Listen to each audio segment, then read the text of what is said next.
አባዎ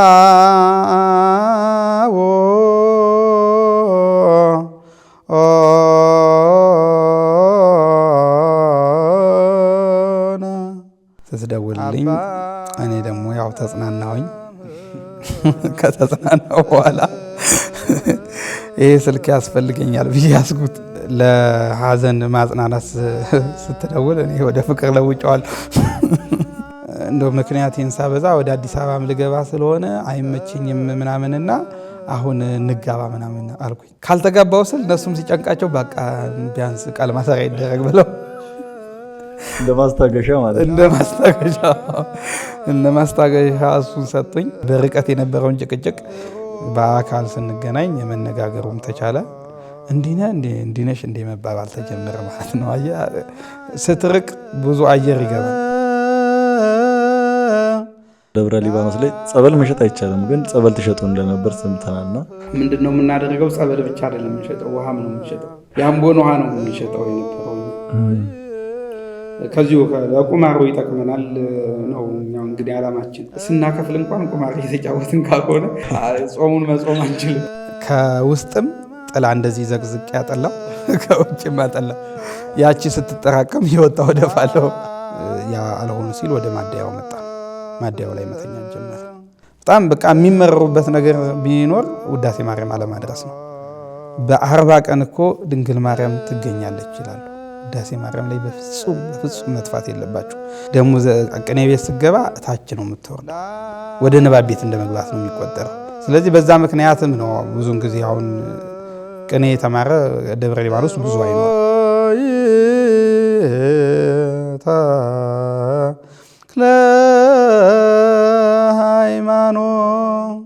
ብዙዎች እኮ እያመለጡ ነው አይደል? በአሁኑ ሰዓት እኛ ባለመጠበቃችን እኛ ራሱ እረኞች እረኛ ያስፈልጋቸው ሆነናል። እኛ ራሱ እረኛ እያስፈልገን ነው። ሌላ እረኛ ግን ከኛ ውጭ እረኛ ሊመጣ አይችልም። በቃ በገንዘብ እያታለሉ የሚወስዷቸው አሉ አይደል? በትንሽ ጥቅስ የሚወስዷቸው አሉ። ስለዚህ እኛ የሚጠበቅብንን መልካም ነገር እናደርግ። እንደውም አይደለም ተክለ ሃይማኖት ሲነሱ ይሄ ቤተክርስቲያኑን ስዕል ሳየው እንባ ነው የሚለኝ።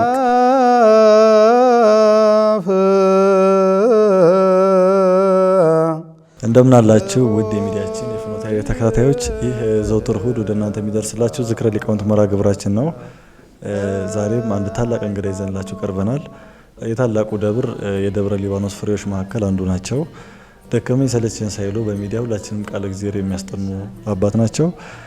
የተክሌ አቋቋም፣ የዝማሬ መዋሥዕት፣ የቅዳሴ መምህር እንዲሁም የድጓ አዋቂ የሆኑት ሊቀ ጠበብት ሰላሙ ስዩም ጋር ዛሬ ቆይታ እናደርጋለን። እስከ ፕሮግራማችን ፍጻሜ ድረስ አብራችን ቆዩ። መሰረተ ዜማ ወጠነ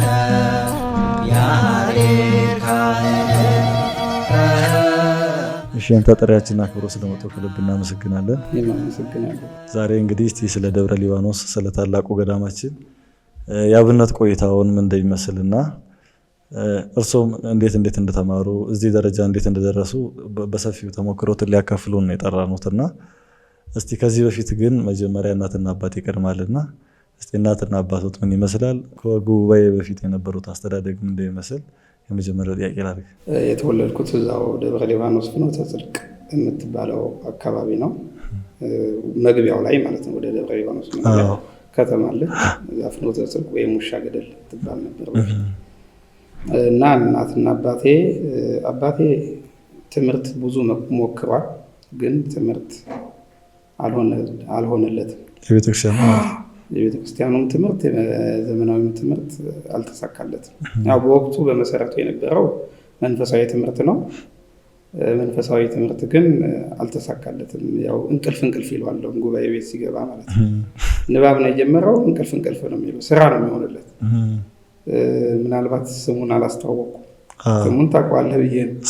ስዩም ማፈሻ ይባላል። ነገር ግን በጣም ለትምህርታችን ትልቅ አስተዋጽኦ ያደረገችው እናታችን ናት። እንድትማሩ እናታችን አለቃ ነው፣ አባቷ መምህር ነው። ያያ ማርያም የምትባል ሲያገለግል የኖረ ወደ 40-50 ዓመት ሲያገለግል የኖረ መምህር ነው። አለቃ መኮንን ይባላል። በሱም ስላደገች እሷ በጣም ልዩ ትኩረት ነበራት ለትምህርታችን። እናንተ እንድትማሩ እኛንም አስተዳደጋችን ራሱ በእሷ ላይ ነው የተወሰነው። አባታችን የትገባቸው የተወጣቸው አያውቅም። ስራ ብቻ ነው፣ ምንም ስራ ብቻ ነው። በቃ የሸክም ስራ ምናምን ነው የሚሰራው። እዚህ መቃብር እንትን አለ፣ ደብረ ሊባኖስ ቀብር አለ አይደለም? ያንን ነበር የሚሰራው። እና እሱ ስለ ትምህርት እንዴት ሆነን ግን ምንድነው እሱ ስንመጣ መንፈሳዊ ትምህርት መሆኑ በቃ አስኮላ ትምህርት ነው የሚለው ራሱ። ዘመናዊ ትምህርት በፍጹም አይወድም። በቃ ሃይማኖት እንደለወጥ ነው የሚመስለው። በቃ በጣም በቃ ሰይጣን የሆነን በቃ በጣም መጥፎ ነገር ለሱ አስኮላ ትምህርት። አብዛኛው የገጠር ማህበረሰብ እንደዛ ነው የሚረዳው። በቃ በጣም መጥፎ ነው። በቃ ልጅ አይደለም እስከ ማለት ሊያደርሰው ይችላል። እና እናታችን ናት። እዛው ስላደግኩኝ ትምህርቴም አስተዳደጌም እዛው ነው ማለት ነው። ከደብረ ሊባኖስ ውጭ ደግሞ በቤት ነው ያለው ህይወት የለም። እና አሁን ብዙ የገጠር ሰው ቤተሰቡን አገልግሎ ነው ወደ አብነት ትምህርት ቤት የሚገባው። በአጨዳ ሊሆን ይችላል፣ ከብት በመጠበቅ ሊሆን ይችላል። እርሱ ያ ነገር የለውም የለም ሳይል አጨዳው አጨዳውም አባቶች ምኑም እዛው ትምህርት ነው እኛ ጋር ማለት ነው። ሌላ እንትን የለም። እናታችን ናት የምትሰራው። እናታችን አረቄ ታወጣለች፣ ጠላ ትጠምቃለች፣ እንደዚህ የመሳሰሉትን ነገር ትሰራለች። ቦታውም የበረከት ስለሆነ ምክንያቱም አይደለም ሰው መሬቱ እንኳን ጾም እንዳያድር ቃል ኪዳን ያለው ቦታ ስለሆነ ምግብ አያሳስበንም ነበር። እሺ ወደ ጎረቤት አገባቦት ምን ይመስላል? አንድ ታላቅ ወንድም እንዳሉትም አውቃለሁና እስቲ ጎረቤት እንዴት ልትገቡ ቻላችሁ ወደ ጎረቤት? እናታችን ትልቅ ቦታ ነበራት። ያኔ ደግሞ አያታችን ለኛ የእሱ አባት ደግሞ በህይወት ነበረ። አሁን ነፍሱን ይማርና የለም። እና እሱ ምንድን ነበር የሚፈልገው? ተተኪ ነበር የሚፈልገው እዛ ቦታው ላይ ማለት ነው። እሱን ተክተ ነው የሚያገለግል ሰው ይፈልግ ነበርና እሱ ነው በቃ እንደ ትምህርት ቤት እንድንገባ ያደረገው፣ መንፈሳዊ ትምህርት ቤት። እንዲያውም ዘመናዊ ትምህርት ቤት አንድ ህፃንታችን የኔ ታናሽ ነበረችና ግቡ እንኳን ሲባል ወደ ዘመናዊ ትምህርት ቤት ግቡ ሲባል አይ በፍጹም አንገባም ነበር። ሁለታችን ያኛውን ነው የምንማረው፣ መንፈሳዊ ነው የምንማረው፣ በፍጹም ከመንፈሳዊ ውጭ የለም ህይወት እያልን እዛ ነበር የምንንቀሳቀሰው። እሱም ደግሞ ተጽዕኖ ስለነበረው አለቃው አያታችን ማለት ነው ወደ መንፈሳዊ ትምህርት ቤት ገባ። አብሮ ደብረ ሊባኖስ ገቡ፣ ትምህርት ጀመሩ ማለት ነው። እዛው ነው የተወለድኩት ደብረ ሊባኖስ። እዛው ደብረ ሊባኖስ በልቆ ፍኖተ ጽድቅ ደብረ ሊባኖስ ክርስትና የተነሳው እዛው ደብረ ሊባኖስ ስለሆነ ልዩነት የለውም። ያው መቼስ የመጀመሪያው ትምህርት የሚሆነው የንባብ ትምህርት ነው እና እሱ ደግሞ ትምህርት አልገቦት ብሎ በዙሪያ የተገለጠለት ይባላልና እስቲ ነገር እንዴት እንደሆነ እውነት ነው። ያው የህፃን አይምሮም ነው። ነገር ግን እግዚአብሔር ስራውን መስራት ስለሚፈልግ በመጀመሪያ አልገባኝም ነበር። ወንድሜ ገብቶት ነበር። አሁን ግን ያው እሱ በዚህ ውስጥ የለም። የጸና ስለሆነ የሚያተርፈውን ያው ጸንቼ አሁን እንትን እያልኩኝ ያኔ እንደጀመርኩኝ በቃ ፍጹም ምንም አልገባልኝ። በቃ ሀሁን እኮ ጨርሻለሁ። ሀሁ እዛ ሰፈር ምንማር ነበር፣ ትምህርት ቤት ነበረ ሰፈር ላይ ማለት ነው። እዛው ከተማዋ ላይ የኔታ ተሰማ ይባላሉ እና እዛ ተምረናልና ሀሁ አልከበደኝም። በቃ በጣም ነው እሱም በአንድ ምን ነው እንዳይከበደው ሆህ ወደዚህ ወደ ግራ ደግሞ ይነበባል። ሀሁ እኮ እንደዚህ እያልክ ነው የምታነበው፣ እያልክ እየሰገድክ ነው፣ ስግደት እየተማርክ ጭምር ነው የምትማረው እና ሀሁ በቃ በቃልም ጭምር ነው የተያዘው። ከዛ አዲስ ነገር መጣ። እዛ ስንሄድ ከመጨረሻ ወደ መጀመሪያ እዛ የምትባረው ሀሁ ትማራለህ። ከሀሁ በኋላ ሀገእሱ ካብ ነው የምትማረው። ከዛ ስትሄድ ግን ሆህ አሉ ከሀሁ ቀጥሎ። እዛ ላይ አልለመድኩትም ማለት ነው። ሆሄውን እያንዳንዱ አልለመድኩም። ሀምን እንደምትመስል በድምፁ ነው የያዙት ማለት ነው። የቃል ትምህርት ሆነ ብሎ መስገድ ነበር እና እዛ ሲሄድ በቃ አቃተኝ። እኔ ደግሞ በቃ በህፃንነቴም ሰው አልፎኝ ሲሄድ ይከፋኛል። ያው ንግግሬን ያደረኩት ወንድሜ አልፎኝ ስለሄደ ማለት ነው።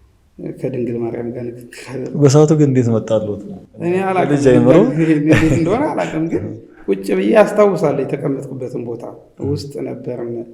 እዚህ ተማሪዎች የሚማሩበት ውጭ አለ። ከዛ ደግሞ እነዚህ የዘለቁ የሚማሩበት ደግሞ አለ። ከዛ ደግሞ የኔታ የሚኖሩበት አለ። እዛ ውስጥ ነው። ክረምት ይሆናል ምናልባት አካባቢው ውስጥ ገብተን እዛ ቁጭ ብዬ ነው በቃ ያለቀስኩ ነው ይመስለኛል። አልቅሻለሁ እርግጠኝነት ማለት ነው። እና አመለከትኩኝ። ያኔም ወዲያው አልተገለጸልኝም። አሁንም ሆህ ላይ ብዙ ዓመታትን ቆይቻለሁ። ከዛም በኋላ ያው እልህ አትይዝም ህፃንነት ስለሆነ እና እንዲህ እየኖርኩኝ የኔታ ወልደ ኢየሱስ ይባላሉ። በጣም ለህይወቴ መሰረት የጣሉ ናቸው። ወደፊት የምናነሳው ይሆናል። በመሰረቱ ያው ከተማም ስለነበር የመበላሸት ነገሮችም ስለነበሩት አካባቢው ላይ ብዙ የምንበላሽበት ምክንያቶች ስለነበሩ ወደዛ እንኳን እንዳልገባ አስተዋጽኦ ሲያደርጉ የነበሩ አባቴ ናቸው። በጣም ነው የሚወዱኝ ማለት ነው። በጣም ማለት ነው የበኩር ልጄ ነው የሚሉኝ እንደው እና እሳቸው ጠሩኝ። የኔ ወንድም እንግዲህ አብረን የገባ ነው ብያለሁ። 2 ዓመት ይበልጠኛል።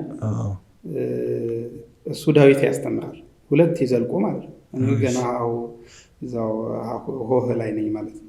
እርሶ ገና ፊደሉን ሳይዘልቅ እሱ እንትን ብሏል። እሱ ዘልቋል። መውጣት ነው የቀረው። እንዳይወጣም በእኔ ምክንያት የያዙት ነው ይመስለኝ እሳቸው ወደ ዜማ ቤት ለእርሶ ሞራል ብሎ ማለት ነው። ምክንያቱም የባሰ ጠፋ ነበር እሱ ባይኖር ደግሞ እሱ ሄዶ ቢሆን ኖሮ ምክንያቱም አላገኝም የማውቅበት። ምክንያቱም ከምንማረው የምንጫወተው ነው ይበልጠው እዛ ምናልባት እኮ በደንብ በስርዓቱ የሚይዘኝ አግኝቼ ቢሆን ኖሮ እኮ ተገልጾልኝም ሊሆን ይችላል። ግን አስተማሪዎችም እኛኑ የሚመስሉ ህፃናት ናቸው፣ ልጆች ናቸው። ከሚያስተምሩት የሚያጫውቱት ነው ይመስለው። እንደውም ደስ የሚላቸው ተማሪ እነሱ የሚረብሽ የሚጫወቱ በተማሪ ስለሚማሩ ማለት ነው።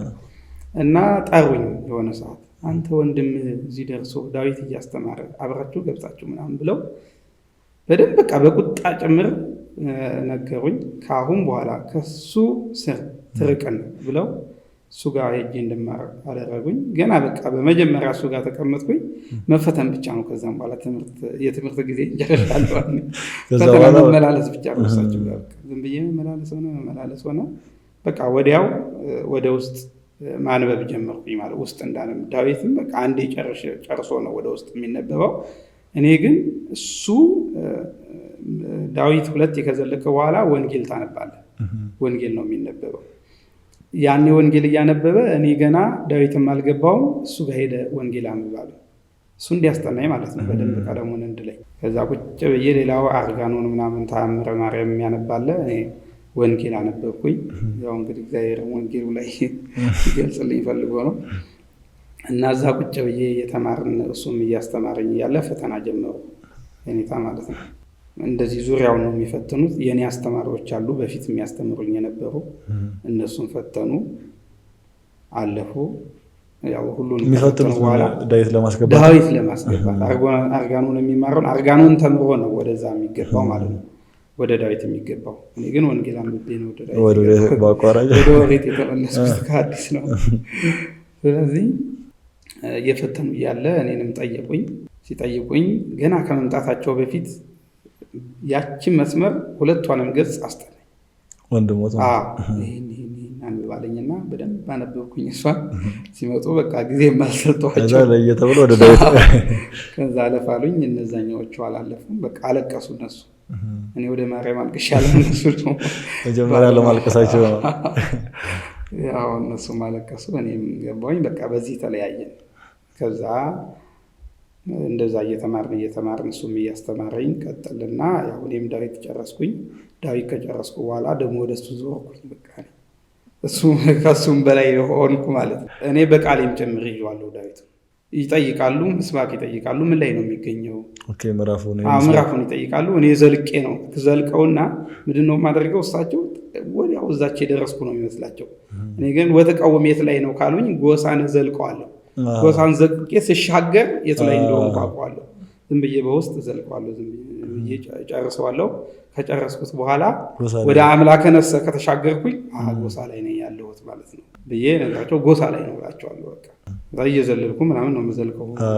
ከዛ በዛ በጣም ወደዱኝ። እሳቸውም በየቀኑ ደብተርና እስክሪብቶ ይሸልሙኛል። በቃ ደብተር እስክሪብቶ ቋሚ ነው። የት እንዳደረግኩት አላውቅም። ምናልባት ወደፊት ዘመናዊ ትማራለህ እያሉኝ ሆነ ይሸልሙኝ ነበር። እዛ እንደዛ እያለን መጨረሻ ላይ ወደ ዜማ ቤት ልንገባ ስንል አይ አትወጡም አሉ። ትበላሻላችሁ፣ ዜማ ቤት ከገባችሁ መንገድ ላይ ነበርና ትምህርት ቤቱ።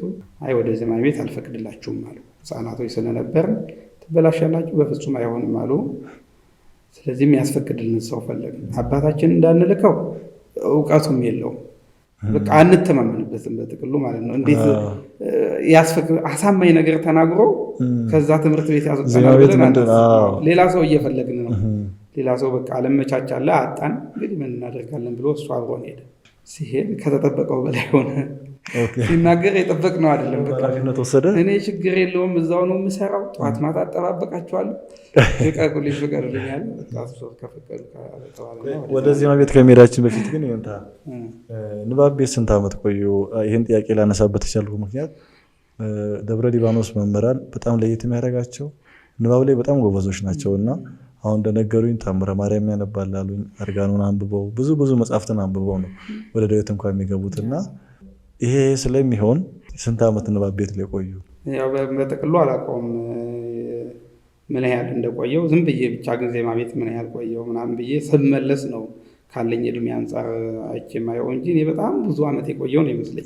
ነገር ግን ለዜማና ላቋቋም ስሰጠው ደግሞ ያንስብኛል። ስለዚህ የንባቡን ቀንሼ ነው የምናገረው።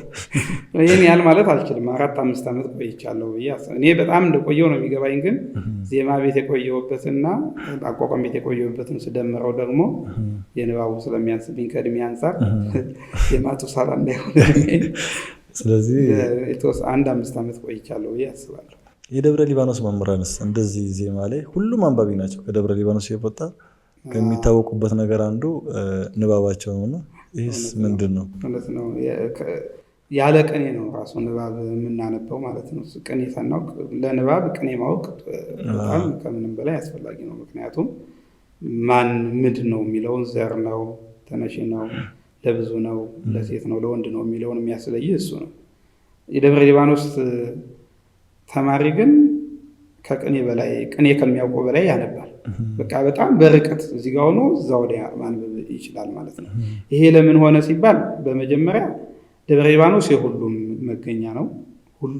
ሁሉም በቃ ከሁሉም ብሔረሰብ ሁሉም ጉባኤ ያለበት ሁሉም ጉባኤ ያለበት ነው እና በህፃንነት ነው የምትጀምረው። አንድ በህፃንነት መግባትን የሰማውን ሁሉ ነው የምትይዘው። የሰማው ነገር አያልፍም በህፃንነት ያው ከልጅ እንደተረዳሁት ማለት ነው። የሰማውን ሁሉ ትይዛለህ። በህፃንነት መግባትህ አለ። ከዛ ውጭ ደግሞ በተጨማሪ ምንድነው በጣም ብዙ ቦታ ለንባብ ምቹ የሆኑ ቦታዎች አሉ። ገል ቤት አለ፣ መስቀል ቤት አለ፣ ተግባር ቤት አለ። በጣም ብዙ ንባብ የሚነብባቸው ቦታ እዛ እየሄድክ ታነባለህ። እዚህ ብቻ አይደለም፣ ዜማ ቤት ስትገባ ደግሞ ግብረ ሕማማት ታነባለህ። የግድ ዜማ ቤት ስትገባ ወይም ደግሞ ዜማ ያወቅ ከሆን ለዜማው ትፈለጋለህ። ህፃናት ናቸው እዛ ሕማማት ሰላምታ ምናምን የሚሉት ማለት ነው። መልካ ሕማማቱን የሚሉት ህፃናት ናቸው። ስለዚህ እዛም ታነባለህ። በጣም ብዙ እድሎች አሉ። እኔ ግን ከሁሉም የምለው ምንድን ነው እሱ ህፃን ሆነ መግባት። አብዛኛው በህፃንነቱ ነው የሚመጣው። ምክንያቱም የዛ አካባቢ ብቻ ነው አትልም። መነኮሳት አለውም ከተለያዩ ቦታ የመጡ መነኮሳት ጋር አርፎ ይማራል። ምግብ ብዙ አይቸግርም። በቃ ምግብ ያው ከቃል ኪዳኑ የተነሳ ነው እንጂ የሚታረስ የሚለመንበት ቦታ ብዙ ኖሮ ሳይሆን ከመነኮሳቱም ቢያንስ አንዳንድ ልጅ ውሃ እየቀዳላቸው የሚማር አንዳንድ ልጅ አያጡ። ስለዚህ ህፃናት ናቸው በብዛት የሚማሩ በልጅነት አይምሮ ስለሆነና ከዛ ደግሞ እንዳጋጣሚ ደግሞ ሌሎች የንባባት ክፍሎች ስላሉ ንባብ ቤትም ብዙ ነው ያለው። አንድ ንባብ ቤት ብቻ አይደለም ያለው። ትምህርቱም ደግሞ ጠንከር ያለ እንዳልኩ ሀሁ ብቻ የምትማረው የነበረው ሆህም ተማርክ ማለት ነው። ከጀርባ ወደፊትም ይገለባበጡ ሀግዕዝ ሁካብ ብለህ የምትማረው ሆሳብ ብለህ ደግሞ ትማር። አስብ እንግዲህ ሆሳብ ብለህ ጀምር ከ7ኛው ጀምረህ ወደ ታች ትወርዳለህ። ብቻ ቦታ ያጠነክራል ነው። ብዙ ምክንያቶች ናቸው። አንድ ምክንያት አይደለም፣ በጣም ብዙ ምክንያቶች አሉት። እሺ አሁን ወደ ዜማ ቤቱ ቆይተውት እንሂድና ዜማ ቤት ላይ ያሉ ከዜማው ጎን ለጎን መሰለኝ ቁማርም ይጫወቱ እንደነበር እንደው ክብረ በዓል እየጠበቁም ጸበል እንደሚሸጡ ሰምቻለሁ። እና እኒህ አጋጣሚዎችስ እንዴት ነው? ሁለተኛ ደግሞ እስቲ የዜማ ቤት ቆይቶት ምን ይመስላል? ወደ ዜማ ቤት ገባን። ዜማ ቤት ስትገባ ያው እዛም ልጆች ናቸው ያሉት፣ ትላልቅም አለ፣ ሸክል አለ። ታከክ ይለዋል እንድትነቃ ምናምን ነው የሚሉ ያን ሸክላ ያስታከቋል። ገፍተውም ቢሆን አልታከክም ብትል ገፍተውም ቢሆን መታከኩ ጥቅሙ ምንድን ነው? መታከኩ ጥቅሙ ምንድን ነው? በቃ እኔም እንደሆነ በቃ ዱርዬ ነው የሚያደርገው ተብለው የሚታሰበው ግን እነሱ ንቃተ ህሊና ነው የሚሉት። ፈዘዘው ይነቃል ይላል፣ ግን ወደ መኪና መንገድ ነው የሚወስድ። እዛ ከታከክ በኋላ በቃ እዛው መኪና መንገድ ነው የምትለው ወደ ከተማ እና የኔታ የሰጉት ነገር ሆነ በኋላ ላይ ማለት ነው። ደህና እየተማርን ነበረ። ጀማሪ ሆነን መኪና መንገዱን ሳለምደው ንባብ ቤት እያለን በመሰረቱ በመኪና መንገድ አንሄድም ነበር። በልበሊት የሚባል አለ። ከቤታችን ጋር የሆነ ወፍጮ ቤት አለ። በዛች ጋር እንገባለን። ስንጣ ገዳሙ ጋር ነው የምንገባው፣ ወይም ትምህርት ቤቱ ነው የምንገባው ማለት ነው። ትምህርት ቤታችንም ወደ ተግባር ቤቱ ሲል ነው ያለው። ጎንጊት የምትባል ወንዝ አለች፣ እዛ ጋር ነበር ያለው እና ያ እድል የለንም። መኪና መንገድ የማግኘት እድሉ አልነበረንም በፊት። አሁን ግን ያው መኪና መንገድ ላይ መጣ ደሆነ የምናልፈውም የምንወጣውን በመኪና መንገድ ነው። የኔታም የፈሩት አልቀረም። አባታችንም ደግሞ በዛ ልክ ተናገሩ አልተቆጣጠረንም። ደግሞ ያው እውቀት ያስፈልጋል በመሰረቱ ምን እየተማሩ ነው፣ ከስንት እስከ ስንት ይማራሉ ምናምን የሚለውን የማወቅ እድሉ የለውም። በቃ በጣም ንጹህ ሕሊና ያለው ነው። ግን ያው ለትምህርት ሁሉም ጸጋ ያስፈልገዋልና እንደውም እሱ ድርጎ እየተቀበለ በመሀል እያስገባው እየነገርኩ ነው። ድርጎ አለውና እየሰራ ገዳም እየሰራ በሱ የተማሩ በሱ ዳቤ የተማሩ ግን ብዙ አሉ። ብዙ በሱ ዳቤ ማለት ነው እሱ እየተራ ያስተማራቸው እና ስመለስ እንደተጠበቀው አልሆነም አባታችን።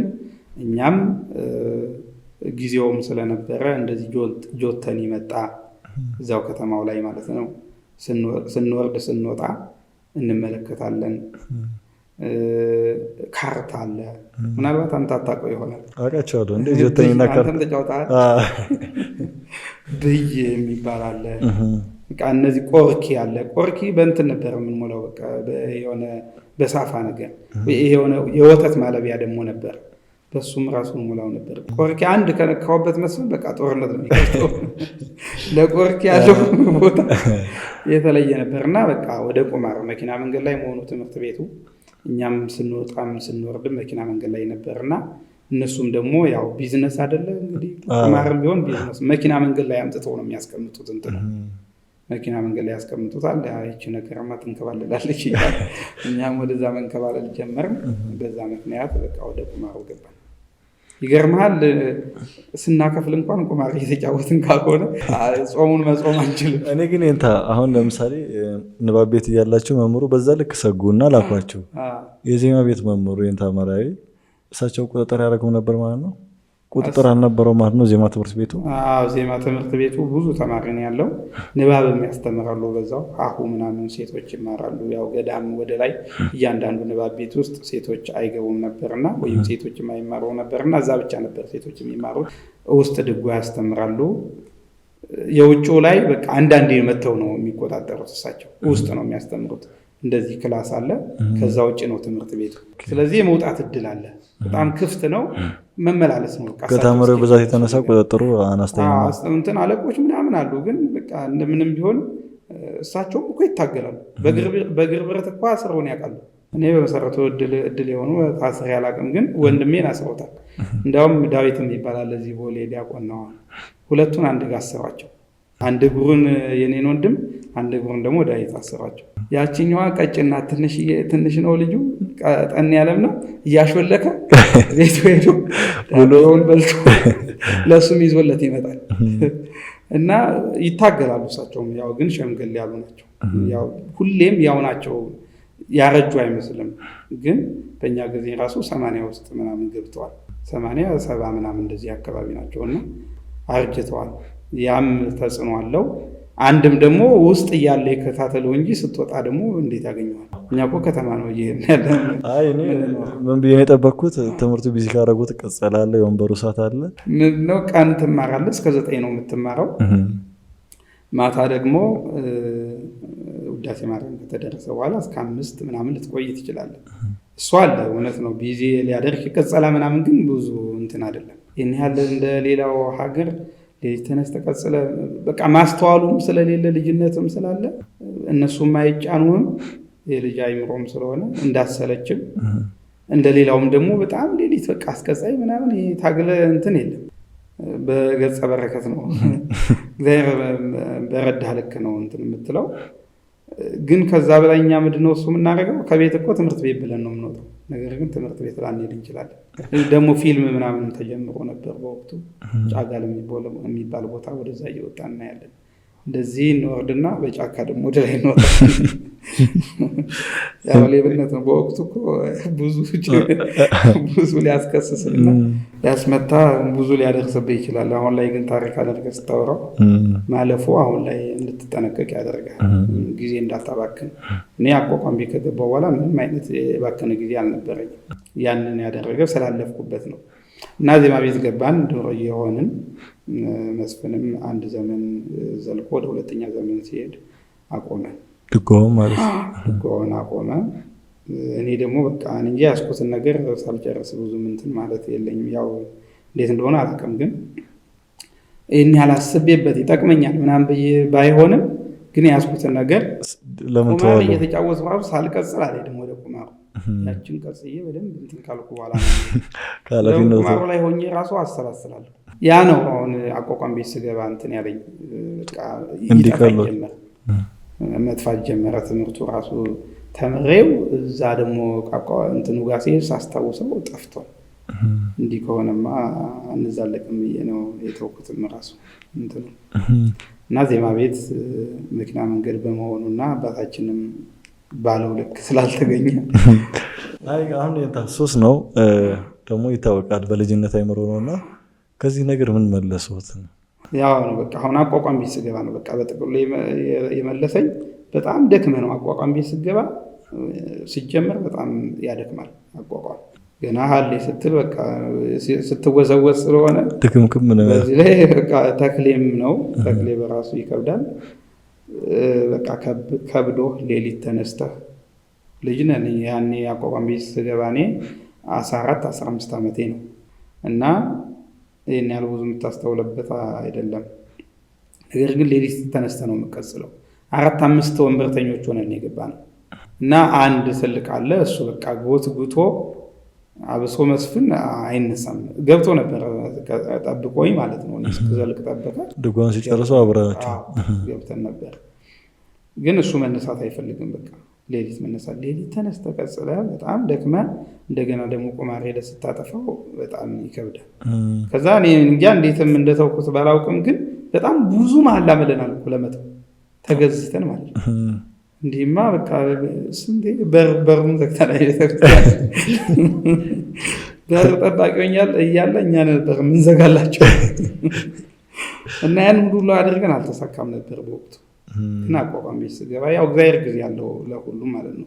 እዛ እንደገለጸልኝ ከገለጸልኝ በኋላ የተበላሸሁትን ደግሞ መለሰኝ ማለት ነው። ግን አስበውበት ልተው ብለው ምናምን ታግሎ አይደለም የተውት። እኔ ያህል ምናምን ታግዬ ጠበል ተጠምቄ ምናምን አለ። ጸበልን ካነሳን አይቀር ደግሞ ደብረ ሊባኖስ ላይ ጸበል መሸጥ አይቻልም፣ ግን ጸበል ትሸጡ እንደነበር ሰምተናልና በታሪኮት ላይ ያለና እስቲ እንዴት ነው ጸበል መሸጡ የነበረው? አዎ ታሪክ ከሆነ መቼስ መጥፎውንም ደጉንም ማንሳት ነው። ከትቦ መያዝ ለሌላውም ይጠቅማል። አሁን ላለው ምናልባት ትምህርት ነው ተሰማርቶ ከሆነ ትምህርትም ስለሚሆን ምንድነው የምናደርገው? ጸበል ብቻ አይደለም የምንሸጠው፣ ውሃም ነው የምንሸጠው። ያው እዛ ያለ ሁሉም ጸበል ጻድቅ ቦታ የተገኘ ጸበል ነው የሚለው የአምቦን ውሃ ነው የምንሸጠው የነበረው። ከዚሁ ለቁማሩ ይጠቅመናል ነው እኛው እንግዲህ ዓላማችን። ጸበል ሸጠን ቢሆን ገንዘቡን የታረከው ማለታቸው አይቀርም። ያው እንትን በጣም በእምነትም በምንም እምነትም አለ፣ እምነትም እንሸጣለን። በእምነትም ቦካክተ ነው የምትመጣው። እንደዚህ ነሐሴ ምናምን ሲሆን ደግሞ ልብስ ሁሉ በጭቃ እንትን ብሎ ነው የሚመጣው እና በዛ ምክንያት ያው አንድ ቀን እንሸጠዋለን። እስከ 15 ብር ታገኛለህ ሸጠህ። ግን ምንድነው የምናደርገው? ለበዓል ነው የምንሸጠው በመሰረቱ። እንደዚህ ግንቦት ሚካኤል፣ ነሐሴ አባታችን ተክለ ሃይማኖት፣ ታህሳስ እንደዚህ ነው ክብረ በዓል ሲሆን ማለት ነው። ሰው ለመቅዳት በሚቸገርበት ሰዓት ለእኛ ጸበል ሞልቷል። ሁሉም ጸበላችን ለሚያምን ሁሉ ይቻለዋል የሚለው እና ከዛ ካምቦ እንቀዳለን። በጀሪካን ይዘን እንመጣለን። በሃይላንድ ነው የምንሸጠው። በ2 ሊትር በ1 ሊትር እንሸጣለን። በቃ ሰውም ደግሞ ምን ይገርማል፣ በቃ ያው ግንዛቤው ብዙም እንዳይደለም የምትመለከተው። አንድ ቦታ አንድ ሰው ሲያስቀዳ ሳየ በቃ ያንተ ፍቱን ጸበል ትክክል ነው። አሁን ባታ እየተከተለ እንደሚያስቸግረው ማለት ነው። በጣም እኮ ነው የሚገርም። በቃ ያንተ ጋር አንድ ሰው ካስቀዳ በቃ አንተ ጋር ሁሉ እዛ ጋር እኮ ማንም የሚገዛው ጠፍቷል። አንተ ጋር ግን በቃ እንዴት ጸበል ትሸጣላችሁ ምናምን ይላል። ራሱ አይ የደከምክንበትን እኮ ነው። ስንት ሰልፍ ጠብቀን ሌሊት ተነስተን ታግለን ስንት ግፊያ እኛ ቀደም ብለን ቀድተን በፊትም እንደዚህ ምናምን አንዳንዱ በቃ ጸበል በቃ እዚህ እንዳትሸጡ ምናምን እና በቃ ያስፈራራል። ደግሞ ወደ አንድ ቦታ ደግሞ እንደ ዘመኑ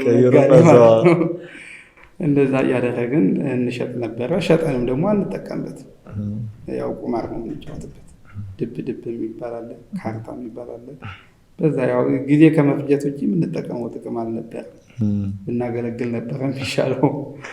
እንደዛ ነበረ። እሺ እንደው ይሄ ቁማሩን ካነሳን አይቀር ደብረ ሊባኖስ ጾመ ድጓ ካስቆሙ በኋላ ለተቆመበት 2 ወር እንዳበል ነገር ይሰጣል እና እቺን አትፍቶ ደግሞ አጎቶትም እንደተቆጠውትና እቺም ትምህርት ሳትሆን ቀርታለች እንዴ?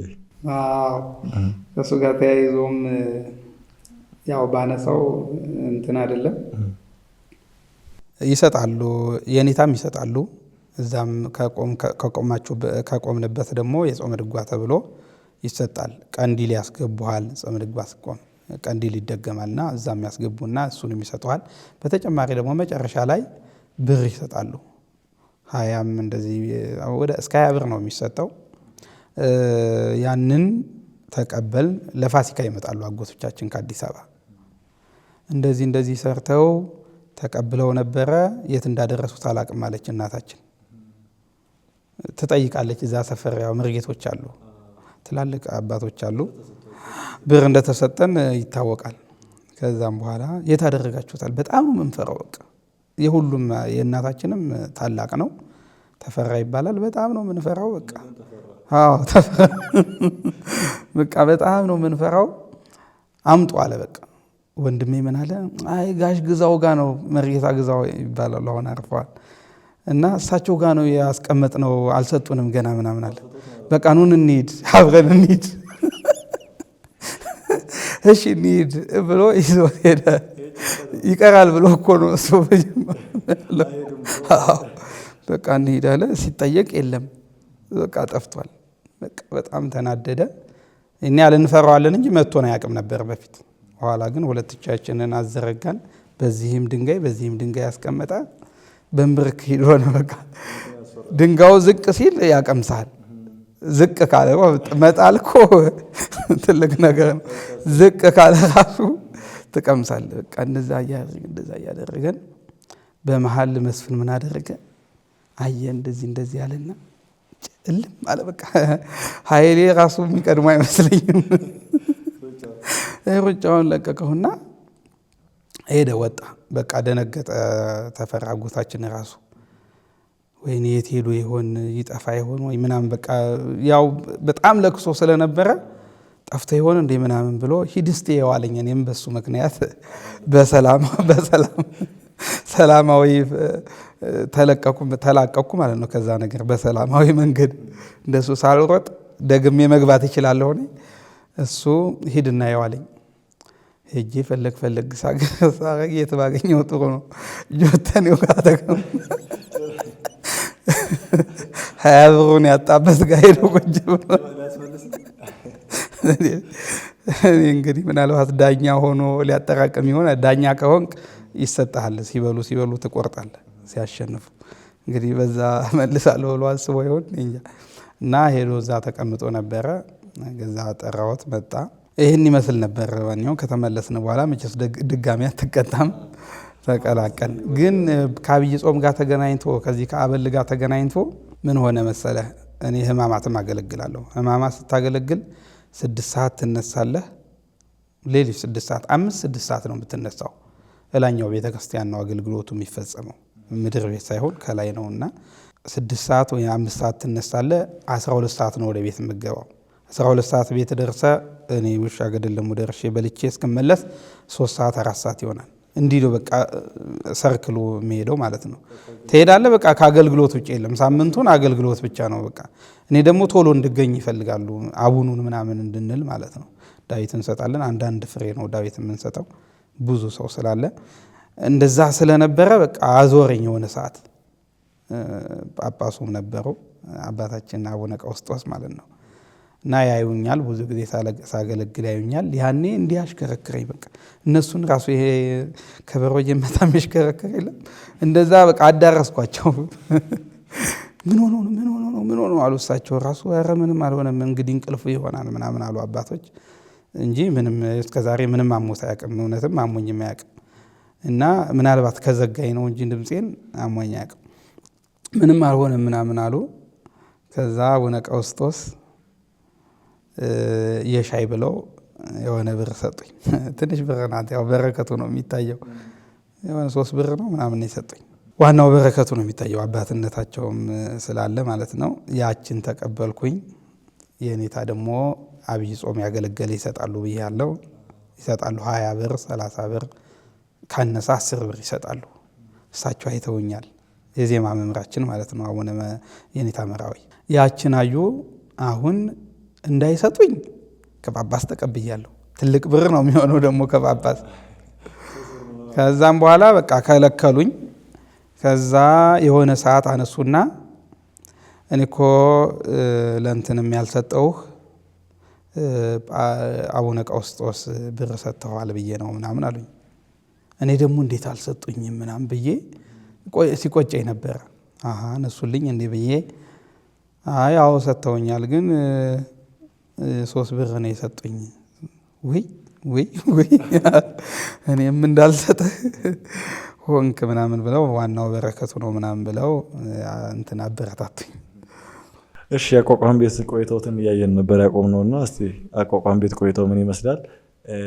አቋቋም ቤት ደግሞ ደብረ ሊባኖስ እንደሚታወቀው ታላቁ ሊቃውንተ በትረ ማርያም ያለበት ቦታ ነውና እስቲ ምን ይመስል ነበር ያቋቋም ቤት ቆይተውት? አዎ የኔታ በትረ ማርያም ሲገቡም እንደዚሁ በአብይ ጾም ነው የገቡት። የተወሰነ መረዳው ነው እንጂ ብዙም አላውቅም። እንደ ክብረ በዓል ነው። እነሱንም ሲቀበሏቸው እንደ ክብረ በዓል ነው የተቀበሏቸው እና በጣም የቦታው መጠሪያ ናቸው የኔታ በትረ ማርያም ማለት ነው። በቃ ደብረ ሊባኖስ ብለህ አቋቋም ከጠራ የኔታ በትረ ማርያም ነው። ከዛ ውጭ ራሱ አቋቋም ያለ እኔም አይመስለኝም። አሁን ብትጠይቀኝ ነበር ወይ ብትለኝ የማውቀው ነገር የለም እና መጠሪያ ሆነዋል። እና አቋቋም ቤት ገባን። እንዳልኩ የ15 ዓመት ነኝ እኔም። ዜማ ቤት እየተማርን የሆነ አጎታችን ነበር፣ እሱ ጋር እያደርን ነበር የምንባረው። አቋቋም ቤቱ ግን በጣም ከዛ ቤት ይርቃል። የግድ ቤት ያስፈልገናል። በቃ የሚያስቀጽሉን ልጆች ነበሩ። ጡመ ልሳን ይባላል። በጣም የሚያስቀጽለኝ እንደ ወንድሜ ማየው በቃ በሶ እያጠጣ ቆሎ እያበላ እኔ እኮ ያው ቤት ነው የምበላው፣ ግን እሱ ከዛዎቹ ካለችው ላይ እያበላ አጠገቡ እያስተኛ ነው ያስተማረኝ የሚያስቀጽለኝ የነበረው እሱ ነው። እና ወደ ቤት እንስራ ተብሎ 3 ሆነን ቤት ሰራን።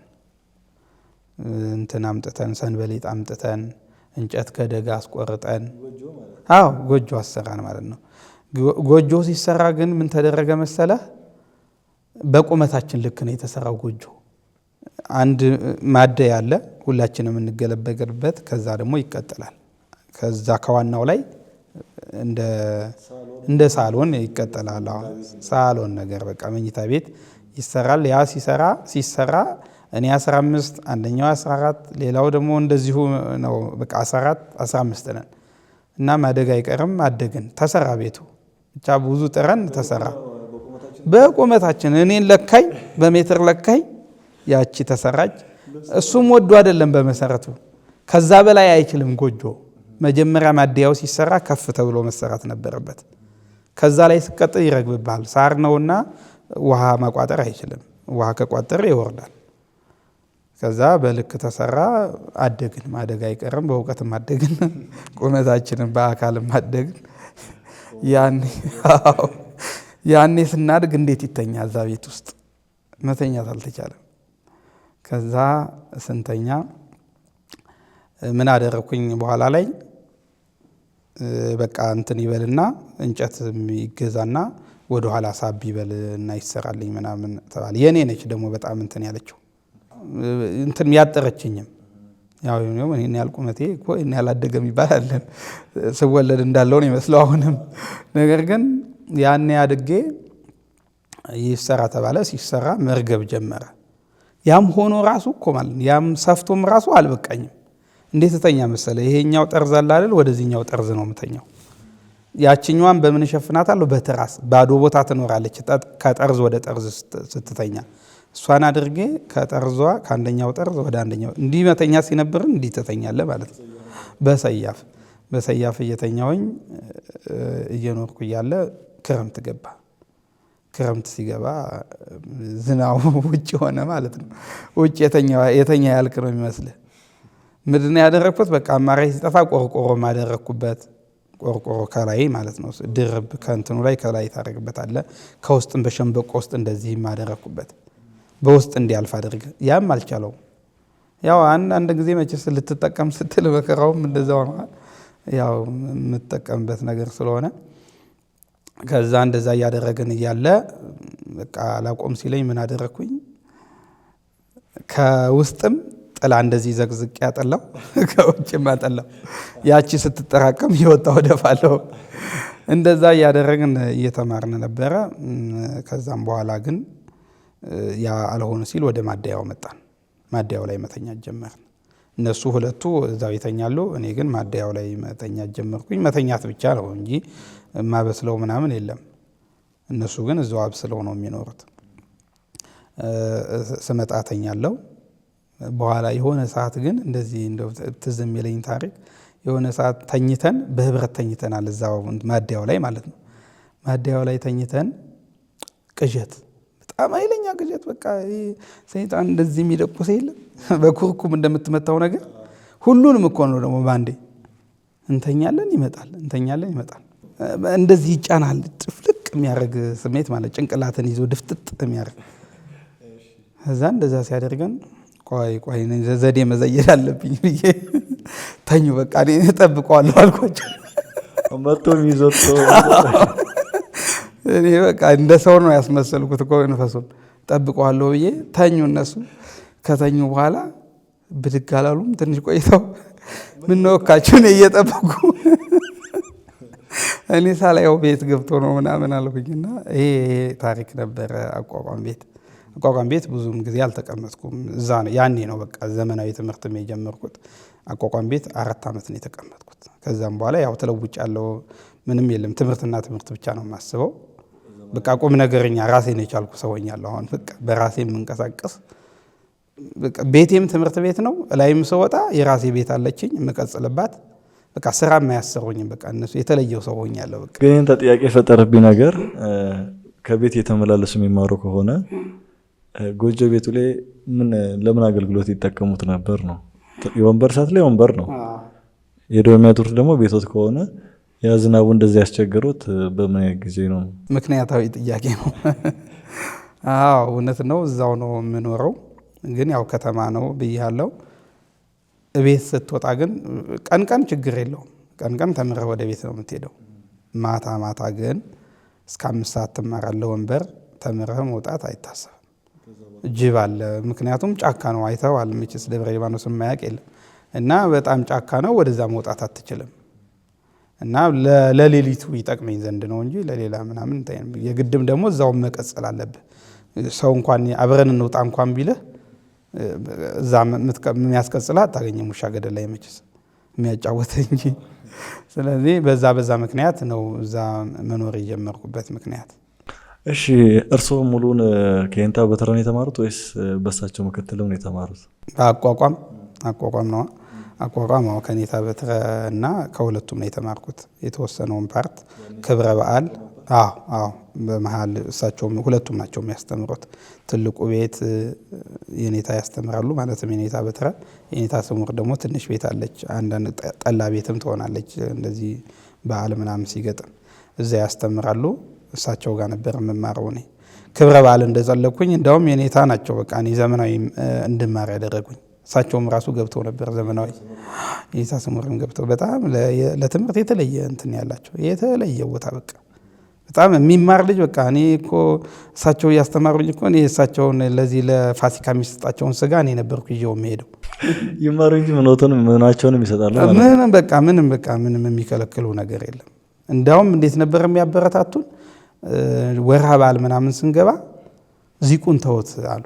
ዚቁን ሌላ ቦታ ቀጽሉ፣ እናንተ ይሄንስ መላ ዓለሙን አቡኑ ምናምን ተማሩ፣ ዋዜማ ምናምን ተማሩ።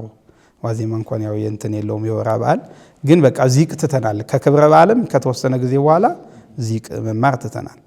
በራሳችን እንቀጽላለን፣ ሌላ ቦታ እንቀጽላለን። እኛም ያው እንደለየንም ስላመኑ እሳቸው ጋር ለመከለስም ጭምር ነው ወደ እሳቸው የምገባው። መጀመሪያ ውጪ ተምረ ነው እዛ የምትገባውና በቃ ዚቁን እየተውን ክብረ በዓሉንም ዘለቅ ነው። ወርሃ በዓልም ስንገባ እንደዛው አቋቋሙን ማታ ማታ ያስተምራሉ። ቀን ቀን ደግሞ ዝማሬ መዋሥዕት ያስተምራሉ። እኔ እንግዲህ ያው ዘመናዊ ተማሪ ነኝ ብያለሁ። ያው ክረምት ነው የምጠብቀው ቀን ቀን ስለሆነ ማለት ነው። ቀን ቀን ትምህርት ስለሆነ ማታ ማንም አይቀድመኝም በመሰረቱ። ማታ ያው እኔም እቤቴም ስለምበላ ሊሆን ይችላል። ውዳሴ ማርያም እኔ እናሳቸው ራሱ የምንገኝበት ጊዜ ነበረ። ያው ቤቴ ነው በላው። ምናልባት ሌላው ሊቀጽል ይችላል፣ ምግብ ሊያሰናዳ ይችላል። ይሄ ተግዳሮ ስላለበት ላይመቸው ይችላል። እኛ ግን እኔ እገኝ ነበረ እና ማታ ማታ ውዳሴ ማርያም ተገኝቼ ስለምማር የኔታ ክረምት መውጣት በጣም ይከብዳቸዋል። እግራቸውን ምናምን ብርድ ያማቸዋልና ይከብዳቸዋል።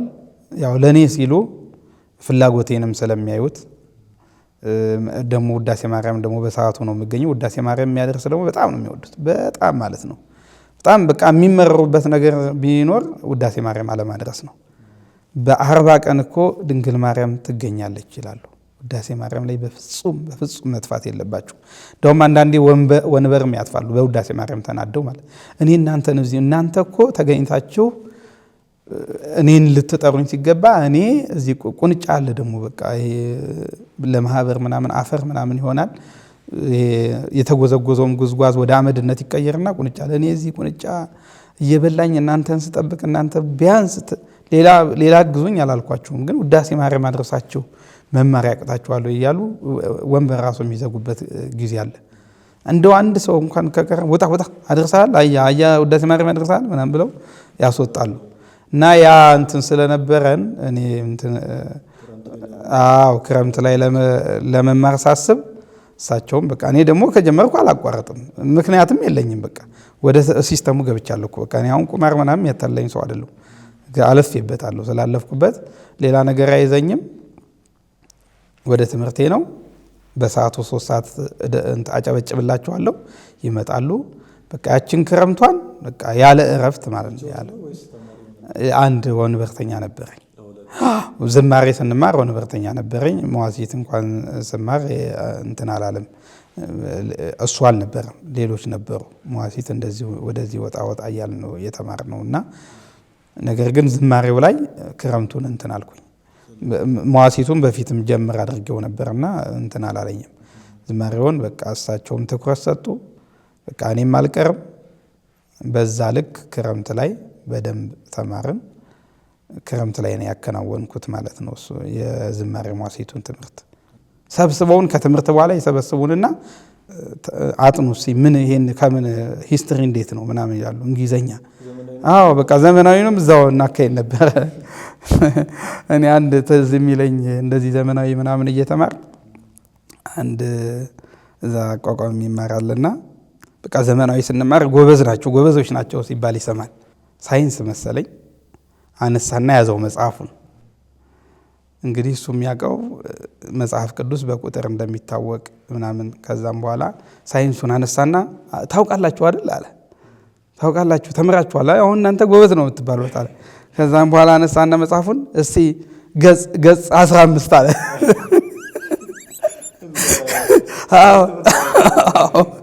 ገጽ 15 ገጽ በሱም ራሱ እኮ እንትን አይልም እኮ ወይም ምዕራፍ እንትን ምናምን ብሎ ጠየቀንና ኧረ እባክህ ምናምን ብለን በዚህ ልክ እና እንደዛ ነበር። ዘመናዊንም ጭምር ይረዱን ነበረ እሳቸው እና በእሳቸው አስተዋጽኦም ጭምር ነው። ከዛም በኋላ እንትን አቋቋም ቤት ከገባው በኋላ ክብረ በዓል ከዘለኩ በኋላ ወደ ዘመናዊ ገባሁኝ። ከዛ ወደ ቅኔ ቤትም ሲሄድ ዘመናዊ እየተማርኩ ነው የተማርኩት። ቅኔው ማለት ከዜማውና ከቋቋሙ በኋላ ነው ማለት ነው? አዎ እዛ እንደዛ ነው እኮ አብዛኛው። ምናልባት አስቦበት ለቅኔ የመጣ ካልሆነ እዛው ያደገ ከሆነ ዜማ ይማራል። ቢሆን ጥሩ የሚሆነው ግን ንባብ ተምረ ወደ ቅኔ ቤት ብትሄድ ነው። ምን ያደርግሃል? ዜማው በራሱ ያደክማል። አቋቋም ቤት ከገባ በኋላ ካንተ በላይ ማን አለ? ደግሞ ቅኔ ቤት ስገባ እታች ነው የምትወርደው። ወደ ንባብ ቤት እንደመግባት ነው የሚቆጠረው። ምክንያቱም ታናናሾችም ናቸው የሚያስተምሩ። እነሱም እንዳንተም ደግሞ አቋቋም ምናምን የተማሩ ላይ ሆኑ ይችላሉ። ታናናሾች ስለ በእድሜ ማለት ነው። ስለዚህ በዛ ምክንያትም ነው ብዙን ጊዜ አሁን ቅኔ የተማረ ደብረ ሊባኖስ ብዙ አይኖርም። የቅኔ እንትን አለ፣ ቅኔ ቤቶች አሉ። ሁለት ሶስት ይኖራሉ። በፊት ሁለት ነበሩ፣ አሁን ወደ ሶስትም ሳይደርሱ አይቀሩ። ነገር ግን አለ ዜማ ንባት ትማራለህ፣ ዜማ ትማራ፣ አቋቋም ቤት ያን ያህል ትደክማለህ። ከዛ በኋላ ቅኔ ቤት ስትገባ ትደክማለህ ማለት ነው። ቅኔ የኔታ ክንፈ ናቸው ያስተማሩኝ። እኔ መምህራኖች በጣም ነው የሚለዩብኝ በመሰረቱ፣ ምክንያቱም ጨክነውብኝ አያውቁም። እሳቸውም አሁን ሹልክ ብለህና ይሉኛል። ቆጥሬ ለመንገር እኔ እንዴት አደርጋለሁ? ሴት ደብር ነው ትምህርት ቤቱ፣ ሴት ደብር እማራለሁ። መጽሐፌን የተወሰነውን ምናልባት ቤቴ ሄጄ ደግሞ የምሰራው ካለ ይዛለሁ እንጂ አቋቋም ቤት አስቀምጥና የዘመናዊ ማለት ነው በዛው ወደ እንትን ሄዳለሁ፣ ወደ ቅኔ ቤት ነገራ 6 ሰዓት ምናምን ከሆነ ማለት እስከ 6 በፈረቃ ነው የምንማረው ያኔ እስከ 6 እስከ 11። ስለዚህ እዛ ትማርና 6 ሰዓት ከሆነ ማታ ነገራለሁ ማለት ነው። ከማታ የምማር ደግሞ ከሆነ ቀን ነገር እሄዳለሁ፣ ጨርሼ እሄዳለሁ ማለት ነው። እንደዛ ነው የማደርገው። እሳቸውም በቃ ፍጹም ቤታቸው እንኳን ቢገቡ መተው እንትን ይሉኝ ነበር። በጣም በእውነት መምህራኖቼ ለእኔ ልዩ ናቸው። ለሁሉም ልዩ ይሆናሉ፣ ግን ለእኔ በጣም በጣም በጣም። ቅኔው ምን ያህል ፈጀ? ቅኔው 1 ዓመት ነው የፈጀው። 1 ዓመት ነው የተማርኩት። ምንድነው እሱ ያደረግኩት? መጀመሪያ ላይ እንደተዘጋ ነው የገባሁት። ዘመናዊ እንደተዘጋ ገባሁ። አዎ ክረምት ላይ ገባሁ። ምክንያቱም የተወሰነ ጊዜ መጠቀም ስላለብኝ፣ እንደዛ ቢዚ ከሆንኩኝ የቅኔውንም ሀሳብ አላገኘውም። ስለዚህ ጉባኤ ቃና እንደዚህ ዛምላኬ ምናምን ክረምቱ ላይ እንትን አልኳቸው። ከዛ ለደብረ ታቦር በአመቱ አስቀኙኝ። ለመቀኘት ያህል ነው። ዝረፍ እናትለኝ። ከቅኔ ቤት በመቀጠል ወደ ትሄዱ? ከዛ በመቀጠል አሁን እንደዚሁ ክረምት ላይ ጠበቅኩና አገልግሎት አለ። ፍትሐትም ቅጥረኛ ነኝ። አጋፋሪ ብርሃኑ ይባላል ያኔ። እሱም ፈቀደልኝ እግዚአብሔር ይስጠውና ኮራ ተክለ ሃይማኖት ቅዳሴ ለመማር ወረድኩኝ። ያኔ አቋቋም ሲያስቀጽለኝ የነበረው ልጅ እዛ እንትን ጀምሯል፣ ቅዳሴ ማስተማር ማለት ነው። እዛ 1 ወር ከምናምን በቃ ዘግቼ በለው እማራለሁ፣ እሱ ጋር እቀጽላለሁ፣ እማራለሁ፣ እቀጽላለሁ። የራሱንም ምግብ ያበላኛል። ያኔ ነው በቃ እኔ ትምህርት ቤት የጉባኤ ቤት አሳለፍኩ ምለው ምግብ ተቋጥሮልኝ የሄድኩት ያኔ ነው። በቃ ኮራ ተክለ ሃይማኖት ታውቀዋለህ ምናልባት። ከዛ ከከተማችን ወደ ታች ወርዶ ነው ቀለብ ይዤ በቃ እንደ ለምንም ያችን ቆጠበ መጠቀም አትመለስም። ኮራ ከትምህርት ውጭ ዓላማ የለም፣ ከትምህርት ውጭ ዓላማ የለም። ቤተሰብ ምናምን እንትን የለም። ጓዜን ሁሉ ያስኩኝ ያቋቋሙንም የምኑንም በቃ ቅዳሴን በዛ ልክ ተማርኩኝ። በደንብ ነው ያስተማረኝ በመሰረቱ እግዚአብሔር ይስጠው። አሁን እንትን ደብረ አሚን ተክለ ሃይማኖት ነው የሚያገለግለው እና ከዛም በኋላ ማህተም ደግሞ አሰጠኝ ከኔታ ነቃ ጥበብ። ደብረ ሊባኖስ እንደሚታወቀው የትምህርት ቦታ ብቻ ሳይሆን የመንፈሳዊ ቦታ የብቃት ቦታ ነው። በጣም የትላልቅ አባቶች ያሉበት ቦታ ነው እና ከትምህርት ውጭ ብዙ የሚጠቀሙት ነገር ይኖራል። ቅድም እንደነገሩን ብዙ መነኮሳት ስራቸው ተማሪ ያረጉ እንትን ይላሉና አንድ ሰው ደብረ ሊባኖስ በመኖሩ ብቻ ብዙ የሚያየው ነገር አለና እርሶስ እዛ ቦታ በመማሩት እስቲ ከትምህርት ውጭ ያገኟቸውን ጥቅሞች ይንገሩ። እኔም ያገኘሁት ነገር ስሪቴ እኮ ነው። በቃ እኔ ማለት ደብረ ሊባኖስ ማለትም እኔን ለማግኘት ደብረ ሊባኖስ መሆኔ ደብረ ሊባኖስ መገኘቴ ነው ይሄንን ያስገኘኝ ማለት እችላለሁ። ምክንያቱም ለእኔ መሰረቴ ደብረ ሊባኖስ ነው። ደብረ ሊባኖስ እያለ እኔ ደብረ ሊባኖስን በቅጡ የተረዳሁት እዚህ ስመጣ ነው፣ አዲስ አበባ ስገባ ማለት ነው። ምንድነው ደብረ ሊባኖስ እያለ ማን ምንድነው ከየት ነው ወዴት ነው ምንም አታውቅም። በቃ ሁሉም አባተ ነው፣ ትላልቁ አባተ ነው የሚመስል እኩያ ወንድም ነው፣ ታናሽ ወንድም ነው። በቃ ምንም መታቀው ነገር ምንም ትዝ አይልም። የሚቆጣህም ለኔ ብሎ ነው። አሁን አትጩሁ፣ ቀስ ብላችሁ ጩሁ፣ ትደክማላችሁ፣ አይን ትገባላችሁ የሚሉን አባቶች ናቸው የነበሩት እንጂ ማን ይሄ በዚህ ያኛል በዚህ ምናምን ምንም በፍጹም ማለት ነው። ፍጹም አላውቀውም። እኔ በቃ አዲስ አበባ ስመጣ ነው ያወቅኩት። በመሰረቱ ሰበታ ነው በመጀመሪያ ያልኩት። ሰበታም ሲሄድም ያው አብረን ጉባኤ የነበርንን አብረን እየተጫወት ያደግንም ስለሆን ምንም የለም።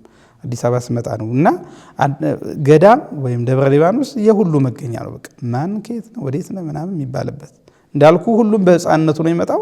እኔ አሁን ደብረ ሊባኖስ ማለት ለኔ እናትና አባቴ ማለት ነው። በቃ ወጣው፣ ተወለድኩ፣ ገባሁ፣ ኖርኩኝ። በቃ ሁሉ እንደ አባት ሆኖ ያሳደገኝ፣ ሁሉ እንደ እናት ሆኖ ያሳደገኝ ነኝና ደብረ ሊባኖስ ለእኔ ሁለ ነገሬ ነው ማለት ይቻላል። እና ብዙ ነገር የምትማርበት ነው። በቃ አንድነትም የምትማረው እዛ ነው። እኔ አሁን ወደ ሌላ ልውሰድ ብትለኝ የመሄድ እድሌ በጣም አናሳ ነው። ምክንያቱም አልለመድኩትም። በቃ እኔ ከሁሉ ጋር መኖር ብቻ ነው የለመድኩት። በዚሁ የሚነሳው ከገዳሙ ብዙ ሊቃውንት እንደወጡ ይታወቃል እና እስካሁንም እየወጡበት ያለ ቦታ ነው እና ከሌላው ገዳም ለየት ባለ ሁኔታ ከደብረ ሊባኖስ የወጡ ሰዎች ከዛ ከቦታ ያላቸውን ፍቅር ያለው እና ክብረ በዓል እንደው ወር በሆነ የሚመላለሱ ብዙ ሰዎች አውቃለሁ። ክብረ በዓል ሲሆን ደግሞ ጭራሽ አይቀሩም አብዛኞቹ ከደብረ ሊባኖስ የወጡት መምህራንና ይህ ፍቅር እስቲ እንዴት ነው? ከአንተ ውጭ እንዳትል፣ አንተ ብዙ ጊዜ አትሄድም እንዳትለኝ። እኔ ብዙ ምናልባት እንደሌላው አልሄድኩም እስካሁን። ምክንያቱም በፊትም ትምህርት ነበረ፣ ከዛም በኋላ ደግሞ ባንኩም ነበረ። ብቻ እያመካኘው ስቀር ነበረ። ወደፊት ግን ላለመቅረት ሞክራለሁ። እና ምንድነው እሱ ያ ማለት እኮ በቃ ነገር ያለው በቃ ቤተሰብ ነው። ያ ህብረት እናትና አባት ጋር ምናልባት እኔ እናትና አባት የዛ ስላሉ ይሆናል ብለህ ታስብ ይሆናል። ግን ሁሉም እናትና አባቱ እዛ ነው ያለው በቃ። ምክንያቱም እዛ ስትሄድ እኮ ያምን ጋ ነው የሚል ምክንያት ቶሎ ራሱ አትመለስም። እንደው ምናልባት እንትን ካላለ እንደ ሁሉ ጋር መድረስ አለብህ። ምክንያቱም መነኮሳቱ በቅርበት ነው የምናገኛቸው። ኑኔ ጋ ጸበል ቅመሱ፣ ኑኔ ጋ ተጫወቱ ምናምን ነው የሚልና ቤተሰብ ነው በቃ። እንደ አባት ነው በቃ፣ እንደ አባት እንደ እናት ነው የምናያቸው። ስለዚህ ከተክለ ሃይማኖት ተክለ ሃይማኖት ያው የመንገዳችን መሪ ናቸው፣ የሁለ ነገራችን ናቸው። በቃ መግበው ያሳደጉ ናቸው። ከዛ በተጨማሪ ግን እዛ ያሉት አባቶች መምህራኖቻችን፣ አንዱ መምህር ጋር ትሄዳለህ፣ እዛኛው ጋር አሁን እንግዲህ እንደኔ ንባብ ጀምሮ የተማረ ማዳረስስ ይችላሉ? ከባድ ነው የሚሆነው። ስለዚህ መሄድ ግድ ይላል። በቃ ቤተሰብ ነው በቃ ላንተ ያ ህብረት ከቤተሰብ ጋር እንደሚሄድ ነው የሚቆጠረው። ለዛም ጭምር ነው የምንሄደው። ክብረ በዓሉ ብቻ ሳይሆን ቤተሰቦቻችን ናቸው የምንሄድባቸው፣ አሳዳጊዎቻችን ናቸው። እሺ አሁን እንደው ይከብዶታል ብዬ ወደ ማስበው ጥያቄ ልሄድና እንደሚታወቀው ኢትዮጵያ ሆኖ ማርያም ሲባል ልቡ ሰፍ ማይል ሰው የለም፣ ልቡ ማይራራ ሰው የለም። ደብረ ሊባኖሶች ደግሞ ተክለ ሃይማኖት ሲባል አንድ ማቃቸው የደብረ ሊባኖስ መምህራንና በተክለ ሃይማኖት አትበሉኝ ነው የሚሉት። ቀድሞ የሆነ ነገር እንዳይለሙናቸው ከፈለጉና እስቲ እርሶስ ተክለ ሃይማኖት እንዴት ይገልጿቸዋል? እውነትህን ነው። ኧረ እኔ እንደውም አይደለም ተክለ ሃይማኖት ሲነሱ ይሄ ቤተክርስቲያኑን ስዕል ሳየው እንባ ነው የሚለኝ። በቃ እንባ ይለኛል በጣም እኔ በእውነት የተለየ። ምክንያቱም ሌላ ነገር አይተህ ስላላደግ እንግዲህ መቼ ሰው አስተዳደጉን ነው ይመስለው አይደል? ዘምስለ በሚለው እንኳን ብንረዳው አዋዋልህን ነው የምትመስለው። የኖርክበት እሳቸውን እያልክ ነው። እኔ ነገር ያለው በጣም ብዙ ጊዜ የምበላሽበት ቦታዎች ነበሩ። በጣም ብዙ ማለት ነው። ከዛ ሁሉ የጠበቁ ማን ናቸው? ተክለ ሃይማኖት ናቸው። ያን ሁሉ የገበየህበት እንግዲህ ከቤተሰብ በላይ እኮ ናቸው። ቤተሰብ ይወልዳል፣ የሚፈለገውን ነገር ያደርግህና ወደ ትምህርት ቤት ነው። ትምህርት ቤት ነው እንግዲህ አሁን ለዚህ ማንነታችን አሁን እንድናገለግል አሁን ቤተሰባችን እንድንመራ ያደረገን ያ ትምህርት ቤት ነው። ያ ትምህርት ቤት ደግሞ ብዙ ማንነት የተገነባበት ነው። እውቀቱ ብቻ ሳይሆን ማንነት፣ ስነ ምግባር ምን መምሰል እንዳለበት፣ ትህትና ማለት ምን ማለት እንደሆነ የተረዳበት ነው። እና ተክለ ሃይማኖትን አይደለም እኔ ቤተክርስቲያኑን ሳየው እንባ የሚለኝ በቃ የተለየ እንትን ያለኝ ነው። እና ያው ማርያም እንዳለች ሆና ማለት ነው። እና የተክለ ሃይማኖት ነገር እንደዚሁ አውርተን የምንጨርሰው አይደለም። ወደ ሌላው ጥያቄዎች ከመሄዳችን በፊት ግን እንደው ስለ ቦታው ማንስተላልና ደረቅ ጨዋታ ከሚሆን ዜማ እንቀላቅልበትና እስቲ አባ ቡነ የምትለውን ወረብ አንድ ወረብ ካሉልን በኋላ ወደ ሌላው ጥያቄ እንሄዳለን። አባ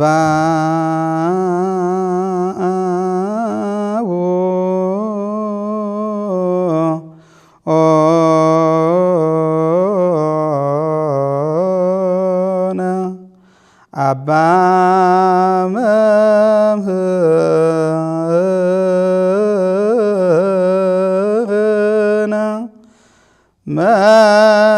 መምህርነ አባ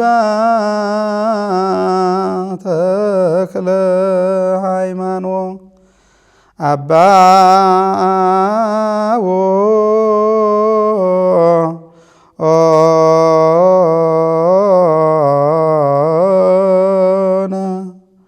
አባ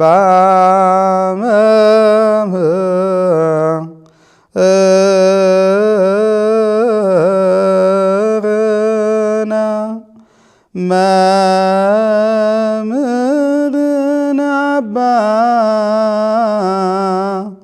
ተክለ ሃይማኖት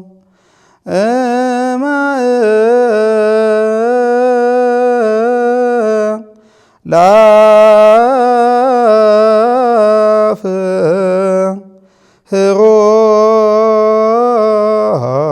ህሮይ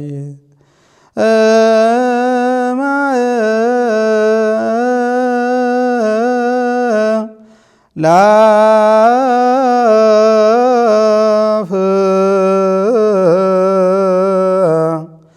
ህሮይ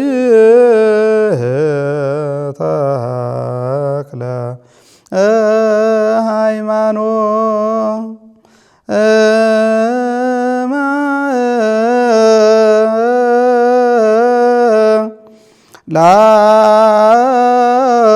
ላፍ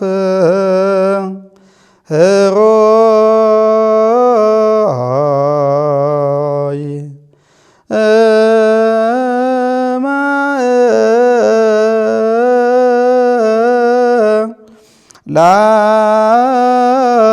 ላፍ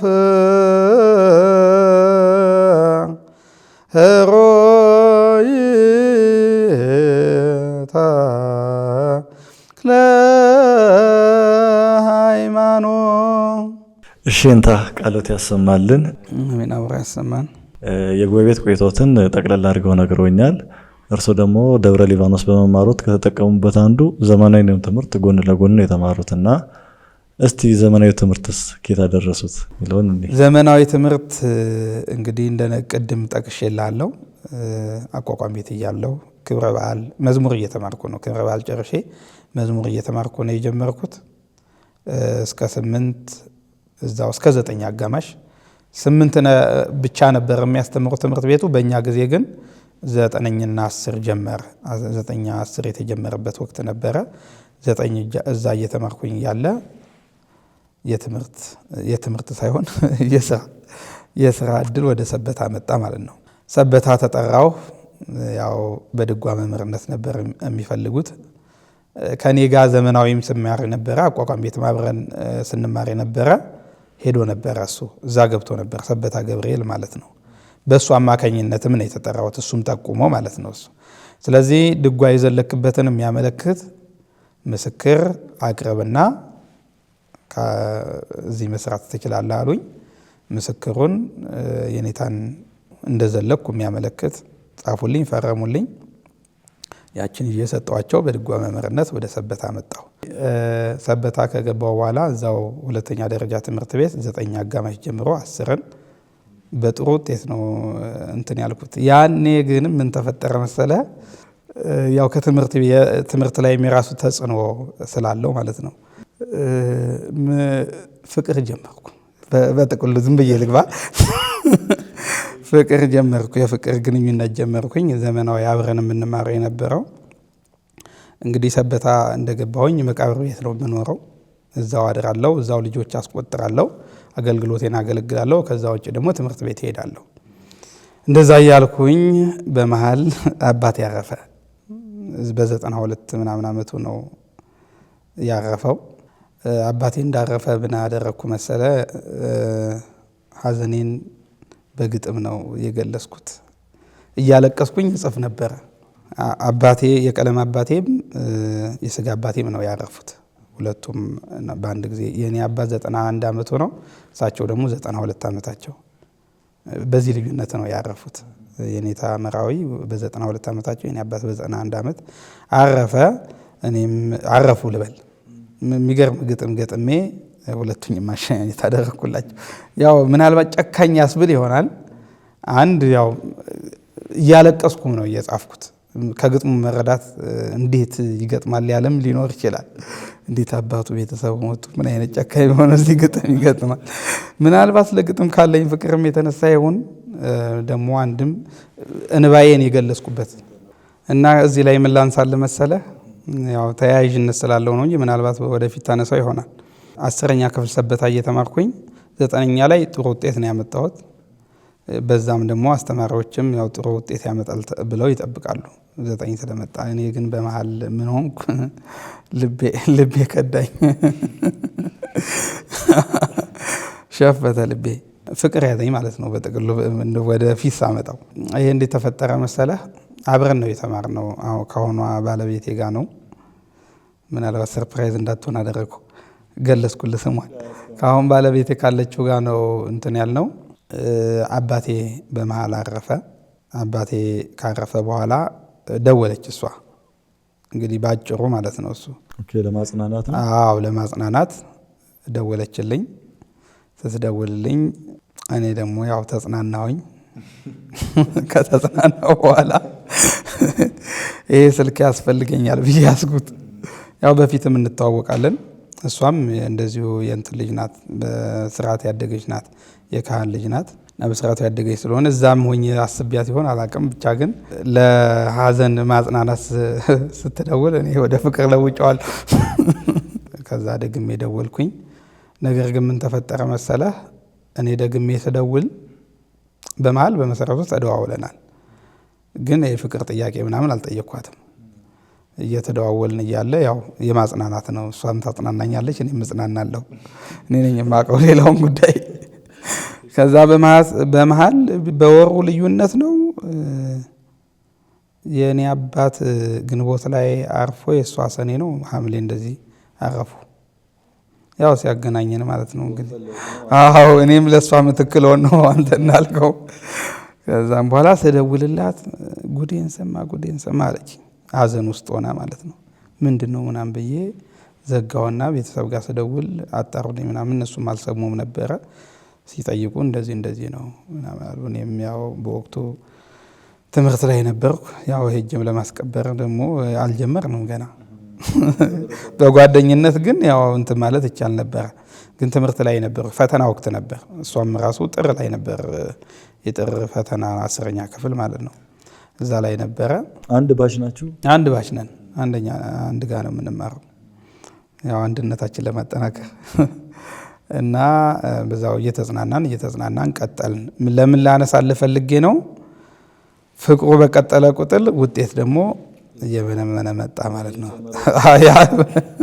ቦታው ተያዘ ማለት ነው። ለእውቀት የነበረው ልብ ወደ ፍቅር ተቀየረ። በመሀልም ደግሞ አለመግባባት ይኖራል።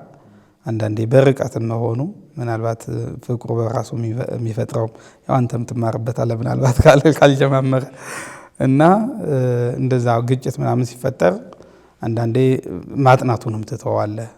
አብሶ ሂስትሪ ምናምን በጣም ከባድ ነው ለመሸምደድ። ልብ አይዝም፣ አይምሮ ይዝላል። እንደዚህ ትምህርት ላይ ምናምን ካለ አዘግየው ለማለትም ጭምር ነው። እና እንደዛ እያደረግን ፍቅር በራሱ ተጽዕኖ ፈጠርና እኔ ስትሬት ኤ ነበር የጠበቁት አስተማሪዎች።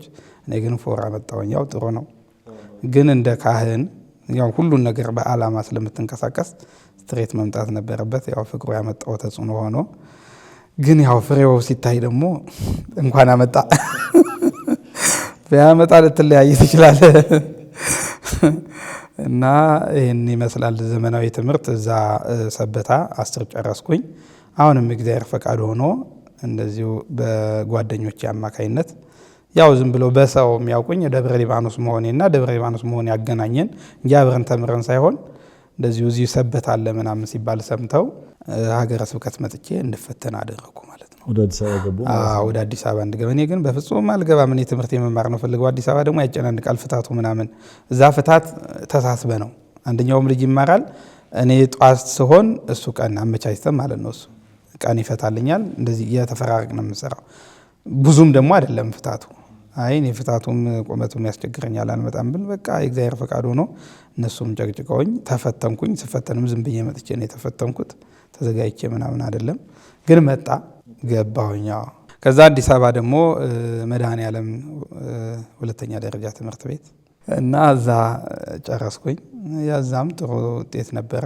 ያው እንደዚህ እዚህም ከገባ በኋላ ያው ፍታት አለ። ፍታት ስትወክል ደግሞ አንዳንድ ቀን ይነሳባቸውና አሰሪዎች አይ ፍታት ውክልና ቀርቷል ካሁን በኋላ ይለዋል። ቢዚ ያደርጓል። ውክልና ቀርት ምን ይወጣኝ ትላለህ፣ ምን ነው ባለመጣው ትላለህ። በመሀል ደግሞ ያው ቀናነቱም አለም የለምም ሊያስብል ይችላል። ምክንያቱም ትምህርት ብትማር አንድ እንደ ቤተ ክርስቲያን ትጠቅማለህ፣ ራስን ከመጥቀም ባሻገር ትውልድም ትጠቅማለህ፣ አርአያ መሆንም ትችላለህ። የቤተ ክርስቲያን ልጆች በሁሉም ቦታ ቢኖሩ እኮ ቤተ ክርስቲያን የምትጠቀመውን ጥቅም ትጠቀማለች። ከቤተ ክርስቲያን ከመገኘቱ በላይ ባለቤቶትን ጥለው መጡ የሚለው ነው ጥያቄ ሆነብኝ። ወይስ ይዘዋት ተገቡ አዲስ አበባ? መች ተጋባንና አዎ እንደዛው እያልን እየተጨቃጨቅን በቃ ጦርነት ይጀመራል በመሃል። እንደው ምክንያቴን ሳበዛ ወደ አዲስ አበባ ልገባ ስለሆነ አይመቸኝም ምናምንና አሁን እንጋባ ምናምን አልኩኝ። አዲስ አበባ መጨናነቁ ምናምን ይበዛል። እንደዛ ከሆነ ደግሞ ውጤትም ከመጣልኝ ወደ ዩኒቨርሲቲ ልሄድ ስለምችል ከአሁኑ እንጋባና እንሄድ ምናምን አለማወቅም ጭምር ነው በመሰረቱ እንጂ እሷ እምቢ ማለቷ ነው አሁን ላይ ጥሩ ብዬ ሳስብ። ምክንያቱም መቃብር ቤት እየኖርክ ትዳር ማምጣት ከባድ ነው። መቃብርና ትዳር በር ካልሆነ አይመሳሰሉም። ስለዚህ እዛ እየኖርኩ ማሰቤ ያው ከትምህርት ቤት መውጣቴን ነው የሚያሳየው፣ ሌላ ዓለማትን አለማየቴ ማለት ነው። ህይወትን ብታይ ኖሮ ግድ ነው። አሁን ላይ ትዳር ስታስበው ትዳር ራሱን የቻለ ተቋም ነው። በቀጥታ የምትከታተለው በስርዓቱ የምትገዛለት የምትኖርለት ስለሆነ ሌላ ተቃራኒ ነገር ሊኖርበት። በዚህ በኩል ትምህርት እያልክ ምክንያቱም ልጅ ይመጣል፣ የምትኖርለት ልጅ ይመጣል። ስለዚህ አልሆነም በወቅቱ። እሷም ቢያለች አንዴ በቃ እኔ አፋቱኝ። የሆነ ሰዓት ቃለ ማሰሪያ ተደረገ እዛው ሰብታ እያለሁ አፋጠንኩት። በቃ ካልተጋባው ስል እነሱም ሲጨንቃቸው በቃ ቢያንስ ቃለ ማሰሪያ ይደረግ ብለው እንደ ማስታገሻ ማለት እንደ ማስታገሻ እሱን ሰጡኝ። ቃል ማሰሪያው ተደረገ። ቃል ማሰሪያ ከተደረገም በኋላ ያው ስንደዋወል ፍጭት ነው በቃ። እኔም ደግሞ ደሞዜን እኮ ለካርድ ነው የማደርገው። የመቶ ብር ነው ፍቅላት፣ ስስት የለም እኮ 100 ፍቅ አለው። እሱም ወዲያው ትጨርሰዋለች፣ ሙላ ትላለች። አሁንም ሞላለሁ። በቃ እኔ ከመቃብር ቤት የምወጣው ለካርድ ነው። ዛሬ ደግሞ ምነው ተመላለስክ ሱቅ ይሉኛል። አልወጣማ። ከዛ ራሱ አልከፍትላቸውም። ራሱ ዲያቆናት ምናምን ሲመጡ ጥናት ላይ ነኝ፣ አይ እኔ ጥናት ላይ ነኝ አታሳስቱኝ ምናምን እላለሁ። ግን እኔ አንዳንዴም ከእሷ ጋር እያወራሁ ሊሆን ይችላል በስልካ እና በቃ እንደዛ እያደረኩኝ እኔ ካርዴን ራሱ በእንትን ሳልሞላው አይቀርም አስቀምጬው ነበር እስከሆነ ሰዓት። ይሄ ታሪክ ነው እያልኩኝ ካርዱን የፈጀሁት የተፋቀውን ያኔም ይፋቅ ነው። ይሄ ሁሉ ተበጅቷል ለማለት ነው። ተበጅቷል ለማለት ነው። 1600 ምናምን ነበር ደሞዜ። እሷን በቃ ለእሷና ለእኔ ብቻ ነው የምንጠቀምባት። ምን ወጪ የለብኝም። ምናልባት ቤት ኪራይ የለም፣ እዛው ነው የምትኖረው። ያኔ ወጪ የለም ብዙም 1000 እስከ 1000 ምናምን ማትረፍ እችል ነበር፣ ግን አይተርፍ። እንደውም ልበደር እችላለሁ ከጎረቤት ማለት ነው። እንደዛ እያደረግን ቃለ ማሰሪያውም ተደረገ። ቃለ ማሰሪያ ከተደረገም በኋላ መግባባት አልቻልንም። እሷ ርቃ ነው የምታስበው፣ እኔ ደግሞ አሁን መምጣት አለባት ብዬ ነው የማስበው። አሁን ባለሁበት ክህነቴም ሌላ ችግር ሳይገጥመው ሳይሰበር የግድ መምጣት አለባት ብዬ አስባለሁ። አልተሳካም በወቅቱ። ወደ አዲስ አበባ መጣሁ። አዲስ አበባ ከመጣሁ በኋላ እሷም 2010 ላይ ነው ምናምን መጣች፣ ወደ አዲስ አበባ መጣች። ለትምህርት ነው? አዎ ለትምህርትም ጭምር ማለት ነው። 10ኛ ላይ ነው፣ ብዙም አልመጣላትም። እንግዲህ እሷም ደግሞ ጭቅጭቁ ይሆናል። የኔ ውጤት ቀነሰ፣ የእሷ ደግሞ ውጤት አልመጣም እና አዲስ አበባ ከመጣች በኋላ እሷም ኮሌጅ መማር ጀመረች። እኔም አዲስ አበባ ዩኒቨርሲቲ ገባሁኝ ማለት ነው። ወደ እንትን ተመድቤ ነበረ በወቅቱ፣ ወደ ጅማ የንባ ዩኒቨርሲቲ ነበር የተመደብኩት። ዋናው ምስጢሩ ከእሷ ላለመራቅ ነው። ከዛ ደግሞ በስራውም በምኑም አሳበብኩና ከባድ ነው። ስለዚህ ያው እዚሁ አዲስ አበባ ዩኒቨርሲቲ ገባሁኝ። እዛ እየተማርኩኝ እሷም ወደ መገናኛ ነው የምትማረው። ከመገናኛ እስከ ሽሮ ሜዳ በእግራችን እየሄድ አጸና ነው ማለት ነው። በርቀት የነበረውን ጭቅጭቅ በአካል ስንገናኝ የመነጋገሩም ተቻለ። እንዲነሽ እንደ መባባል ተጀመረ ማለት ነው። ስትርቅ ብዙ አየር ይገባል። ምክንያቱም በአይንም እኮ ትግባባላ። በአይን ስትተያይ ያን ቤት መግባት ያለበትን አለባት ብለህ የምታስበውን በአይን አይተሃት ጠግበህ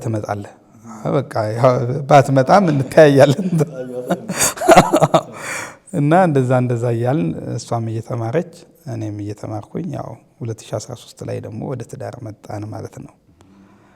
እኔም እየተማርኩ ነው፣ እሷም አልጨረሰችም ትዳር ስንገባ ራሱ ማለት ነው። አጋጣሚ እግዚአብሔር ፈቃድ ሆኖ ወንድሟ ጋር ነበር ሆና የምትማረው። ወንድሟ ወደ ትዳር ሲመጣ እሷ ደግሞ የግድ ቦታ መፈለግ አለባት። ቦታዋ ደግሞ ከኔ ውጭ የለም። ልብን ያህል ዙፋን ያለው እኔ ጋ ነው። ስለዚህ አብረው የሆኑ ምናምን ተባለ። የኮሮና እንትን ያለበት አካባቢ ነበረ። መስከረም 3 አካባቢ ወደ ትዳር መጣን ማለት ነው። የትዳር ህይወትም ትምህርቱም በዛው አለቀ። በማኔጅመንት ተመረኩኝ ማለት ነው በትዳር እያለሁኝ። እሷ ደግሞ በፋርማሲ። እኔ ወደ ስራ ገባሁኝ ከተወሰነ ጊዜ በኋላ። ይገርማል ይሄ ለዚህ ለእንትን ቪዲዮ ምናምን እየተቀረጽኩ ለሚዲያው ማለት ነው እሱ ለዩቲዩብ እየተቀረጽኩ እያለ ስልክ ደወሉልኝ። ማስታወቂያ እንትን አፕላይ አድርጌ በቴሌግራም ነው የምትከታተለው፣ የሆነ ግሩፕ አለ እዛ ላይ አፕላይ አድርጌ ደወሉ። ሲደውሉ ከአባይ ባንክ ፈልገ ነው ምናምን ሲሉ ቀረጻውን ታውቁት ነው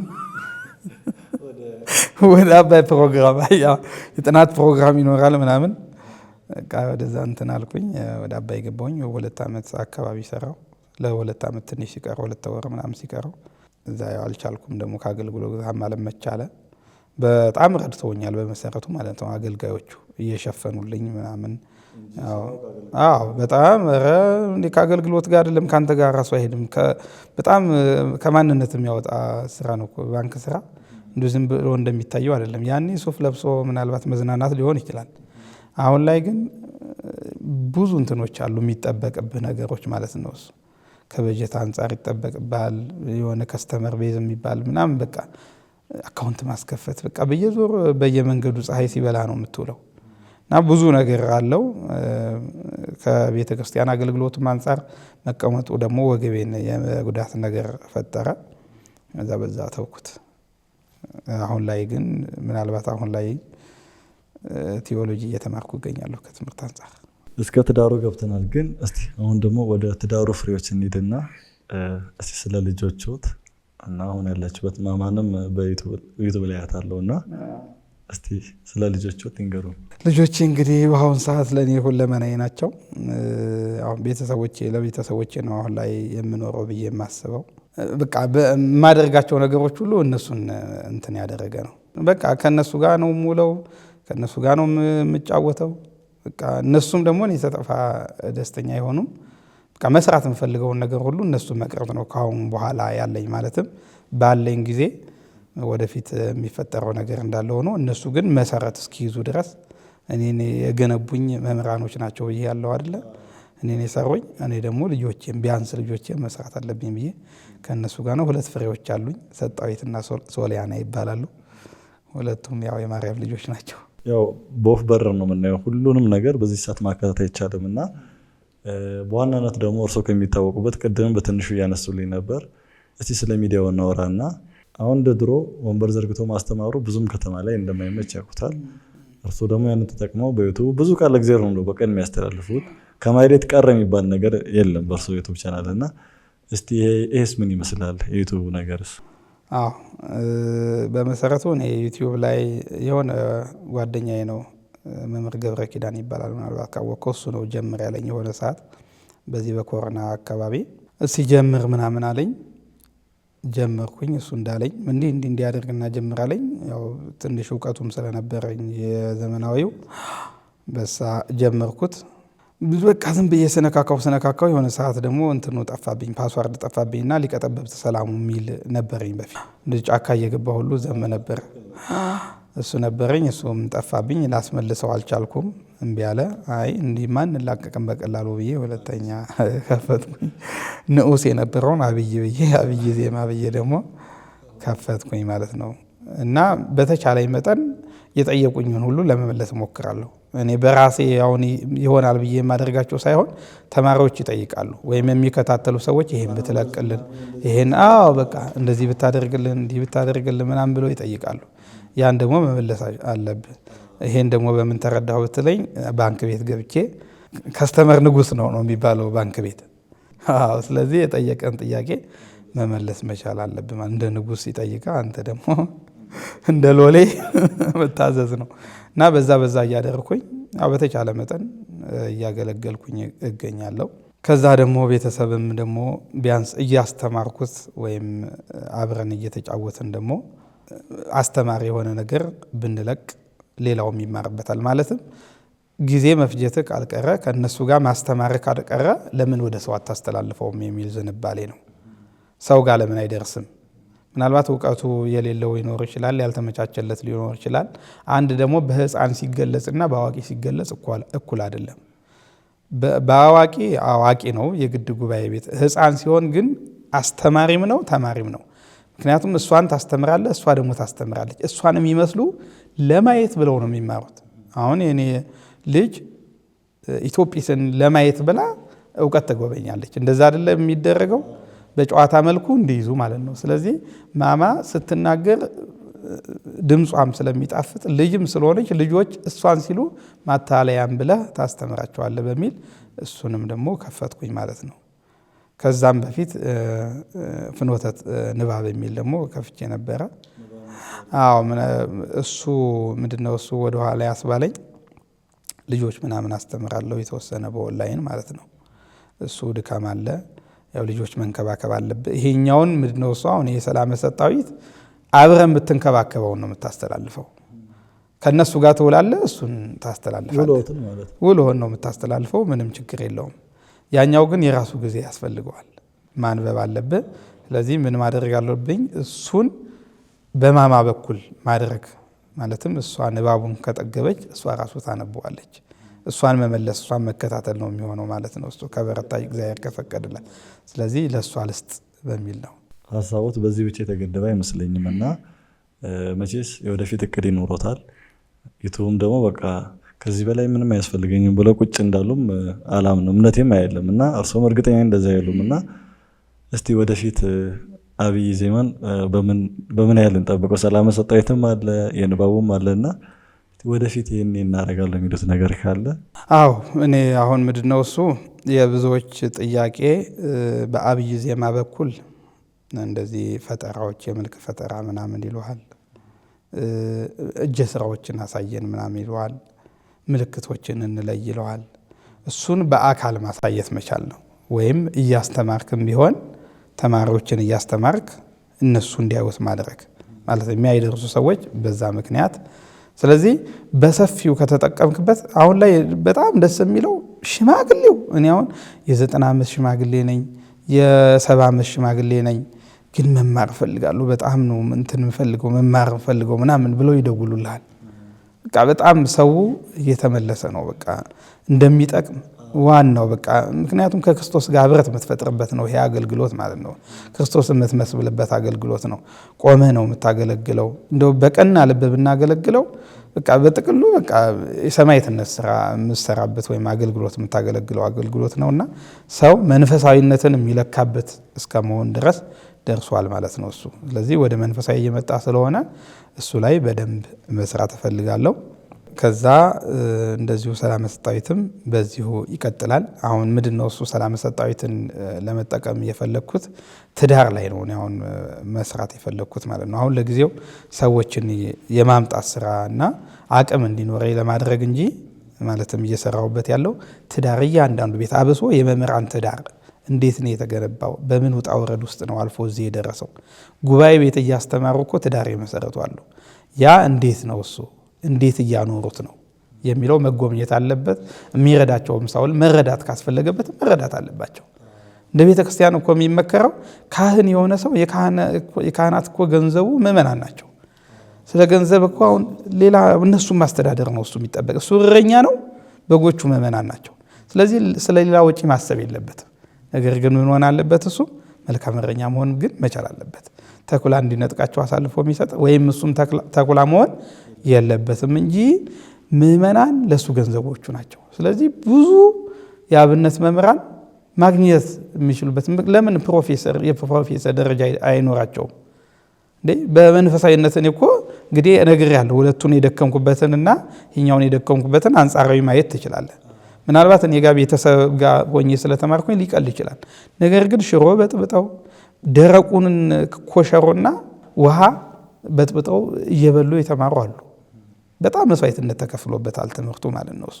ስለዚህ እኛም መሆን በምንችለው ደረጃ መሆን አለብን። እንደ መምህራን መምህር ነንና እንደ መምህር መሆን መቻል አለብን። እንደ እረኛ መሆን አለብን። ምእመናንም ግን በዛው ልክ ደግሞ ካህኑን ሊያዩት ሊጎበኙት ይገባል ማለት ነው። እንደ በግነታቸው መገኘት መቻል አለባቸው። ነገር ግን እኛም አልሆንም። ምናልባት ይህም ጥያቄ ምልክት ውስጥ ያለ ነው እና ምንድነው መስራት እንፈልገው የካህናት ትዳር ላይ በምን ተግዳሮት ውስጥ አልፎ እዚህ ደረሰ፣ ምንስ ይመስላል፣ ልጆቻቸውንስ እንዴት እያሳደጉ ነው የሚለው ላይ በተቻለ መጠን ለመስራት አስቤያለሁ። እንደ እግዚአብሔር ፈቃድ ማለት ነው። እግዚአብሔር ሲፈቅድ ነው የሚሆነው።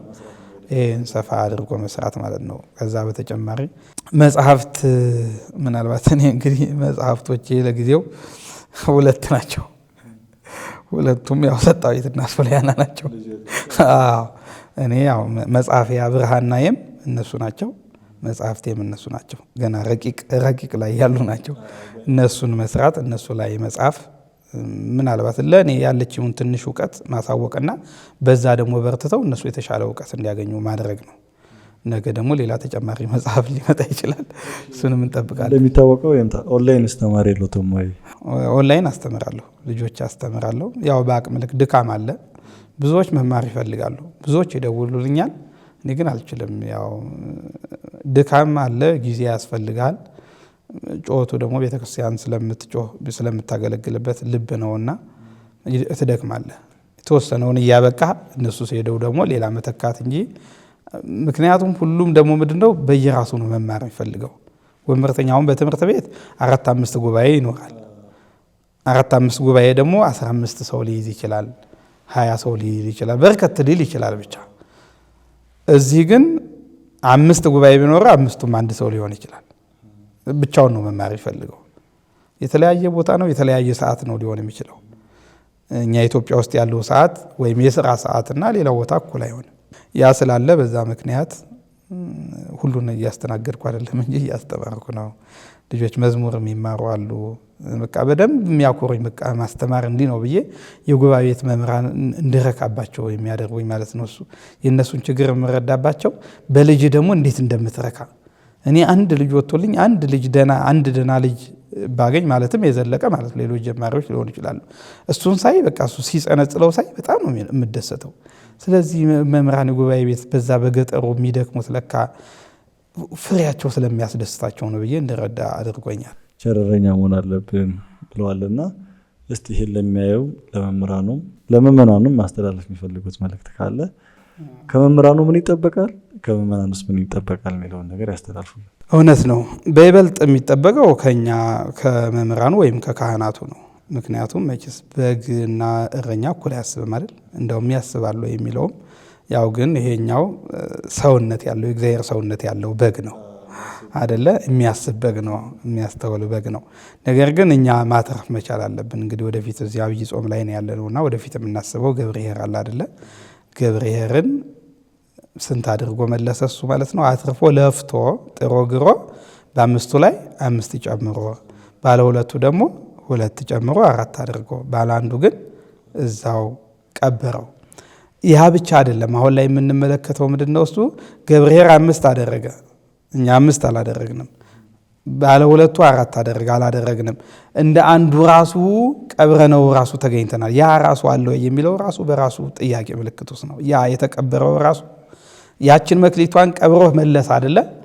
አሁን እኛ እንደ ክህነቱ ክህነታችን ክህነቱ ተሰጠ አይደለ? ባሰራበት እንኳን ክህነቱ ካንተ ጋር ነው ወይ? በዝሙት አላሳደፍከውም ወይ? በሙስና አላሳደፍከውም ወይ? በመጥፎ ነገር በሐሜት በብዙ ነገር አላሳደፍከውም። ስለዚህ ከእንትናማ አንሰን ሊሆን ይችላል። ከመክሊቱ ባለ 1 መክሊቱም እንኮ አንሰን ሊሆን ይችላል ማለት ነው። ያ የተሰጠን እንኳን በተሰጠበት ደረጃ እያገኘነው ላይሆን ይችላል።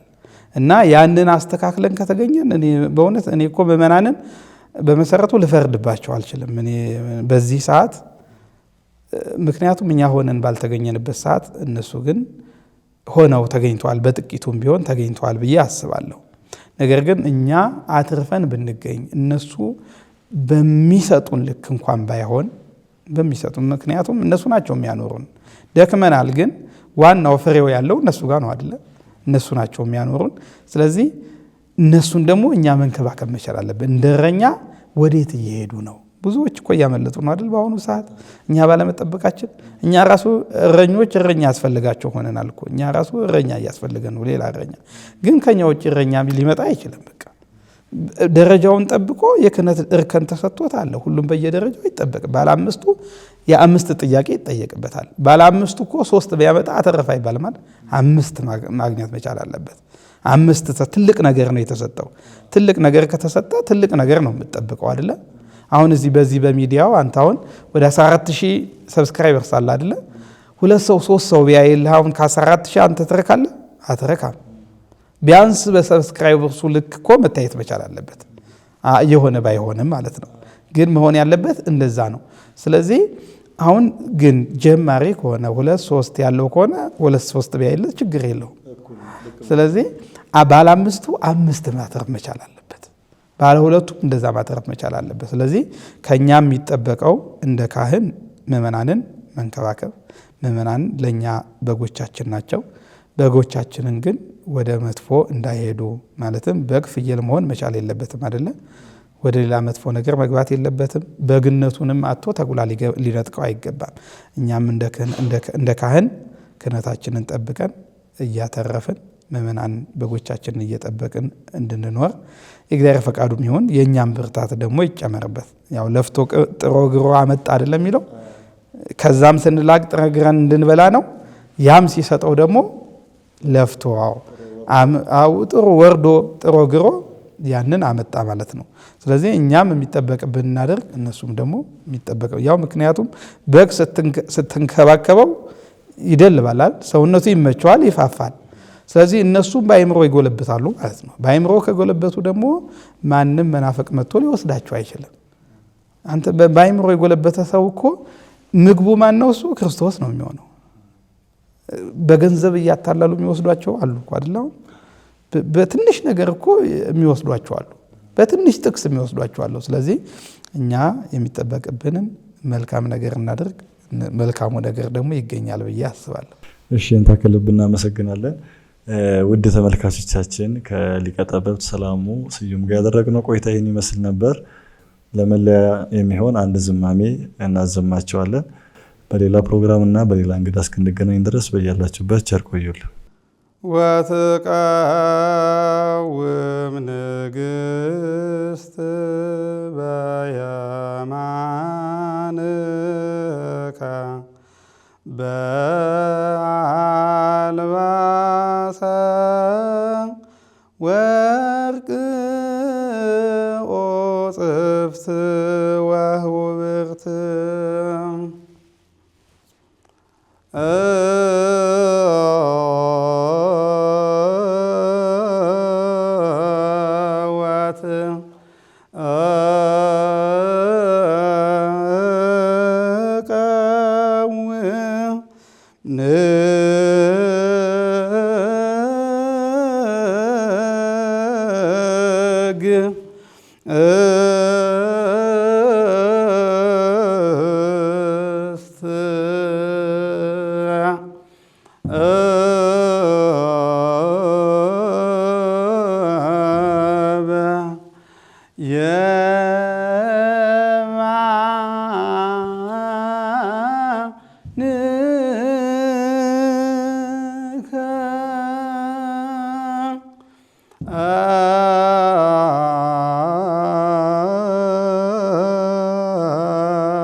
ካህን ዘሆመ ልሳን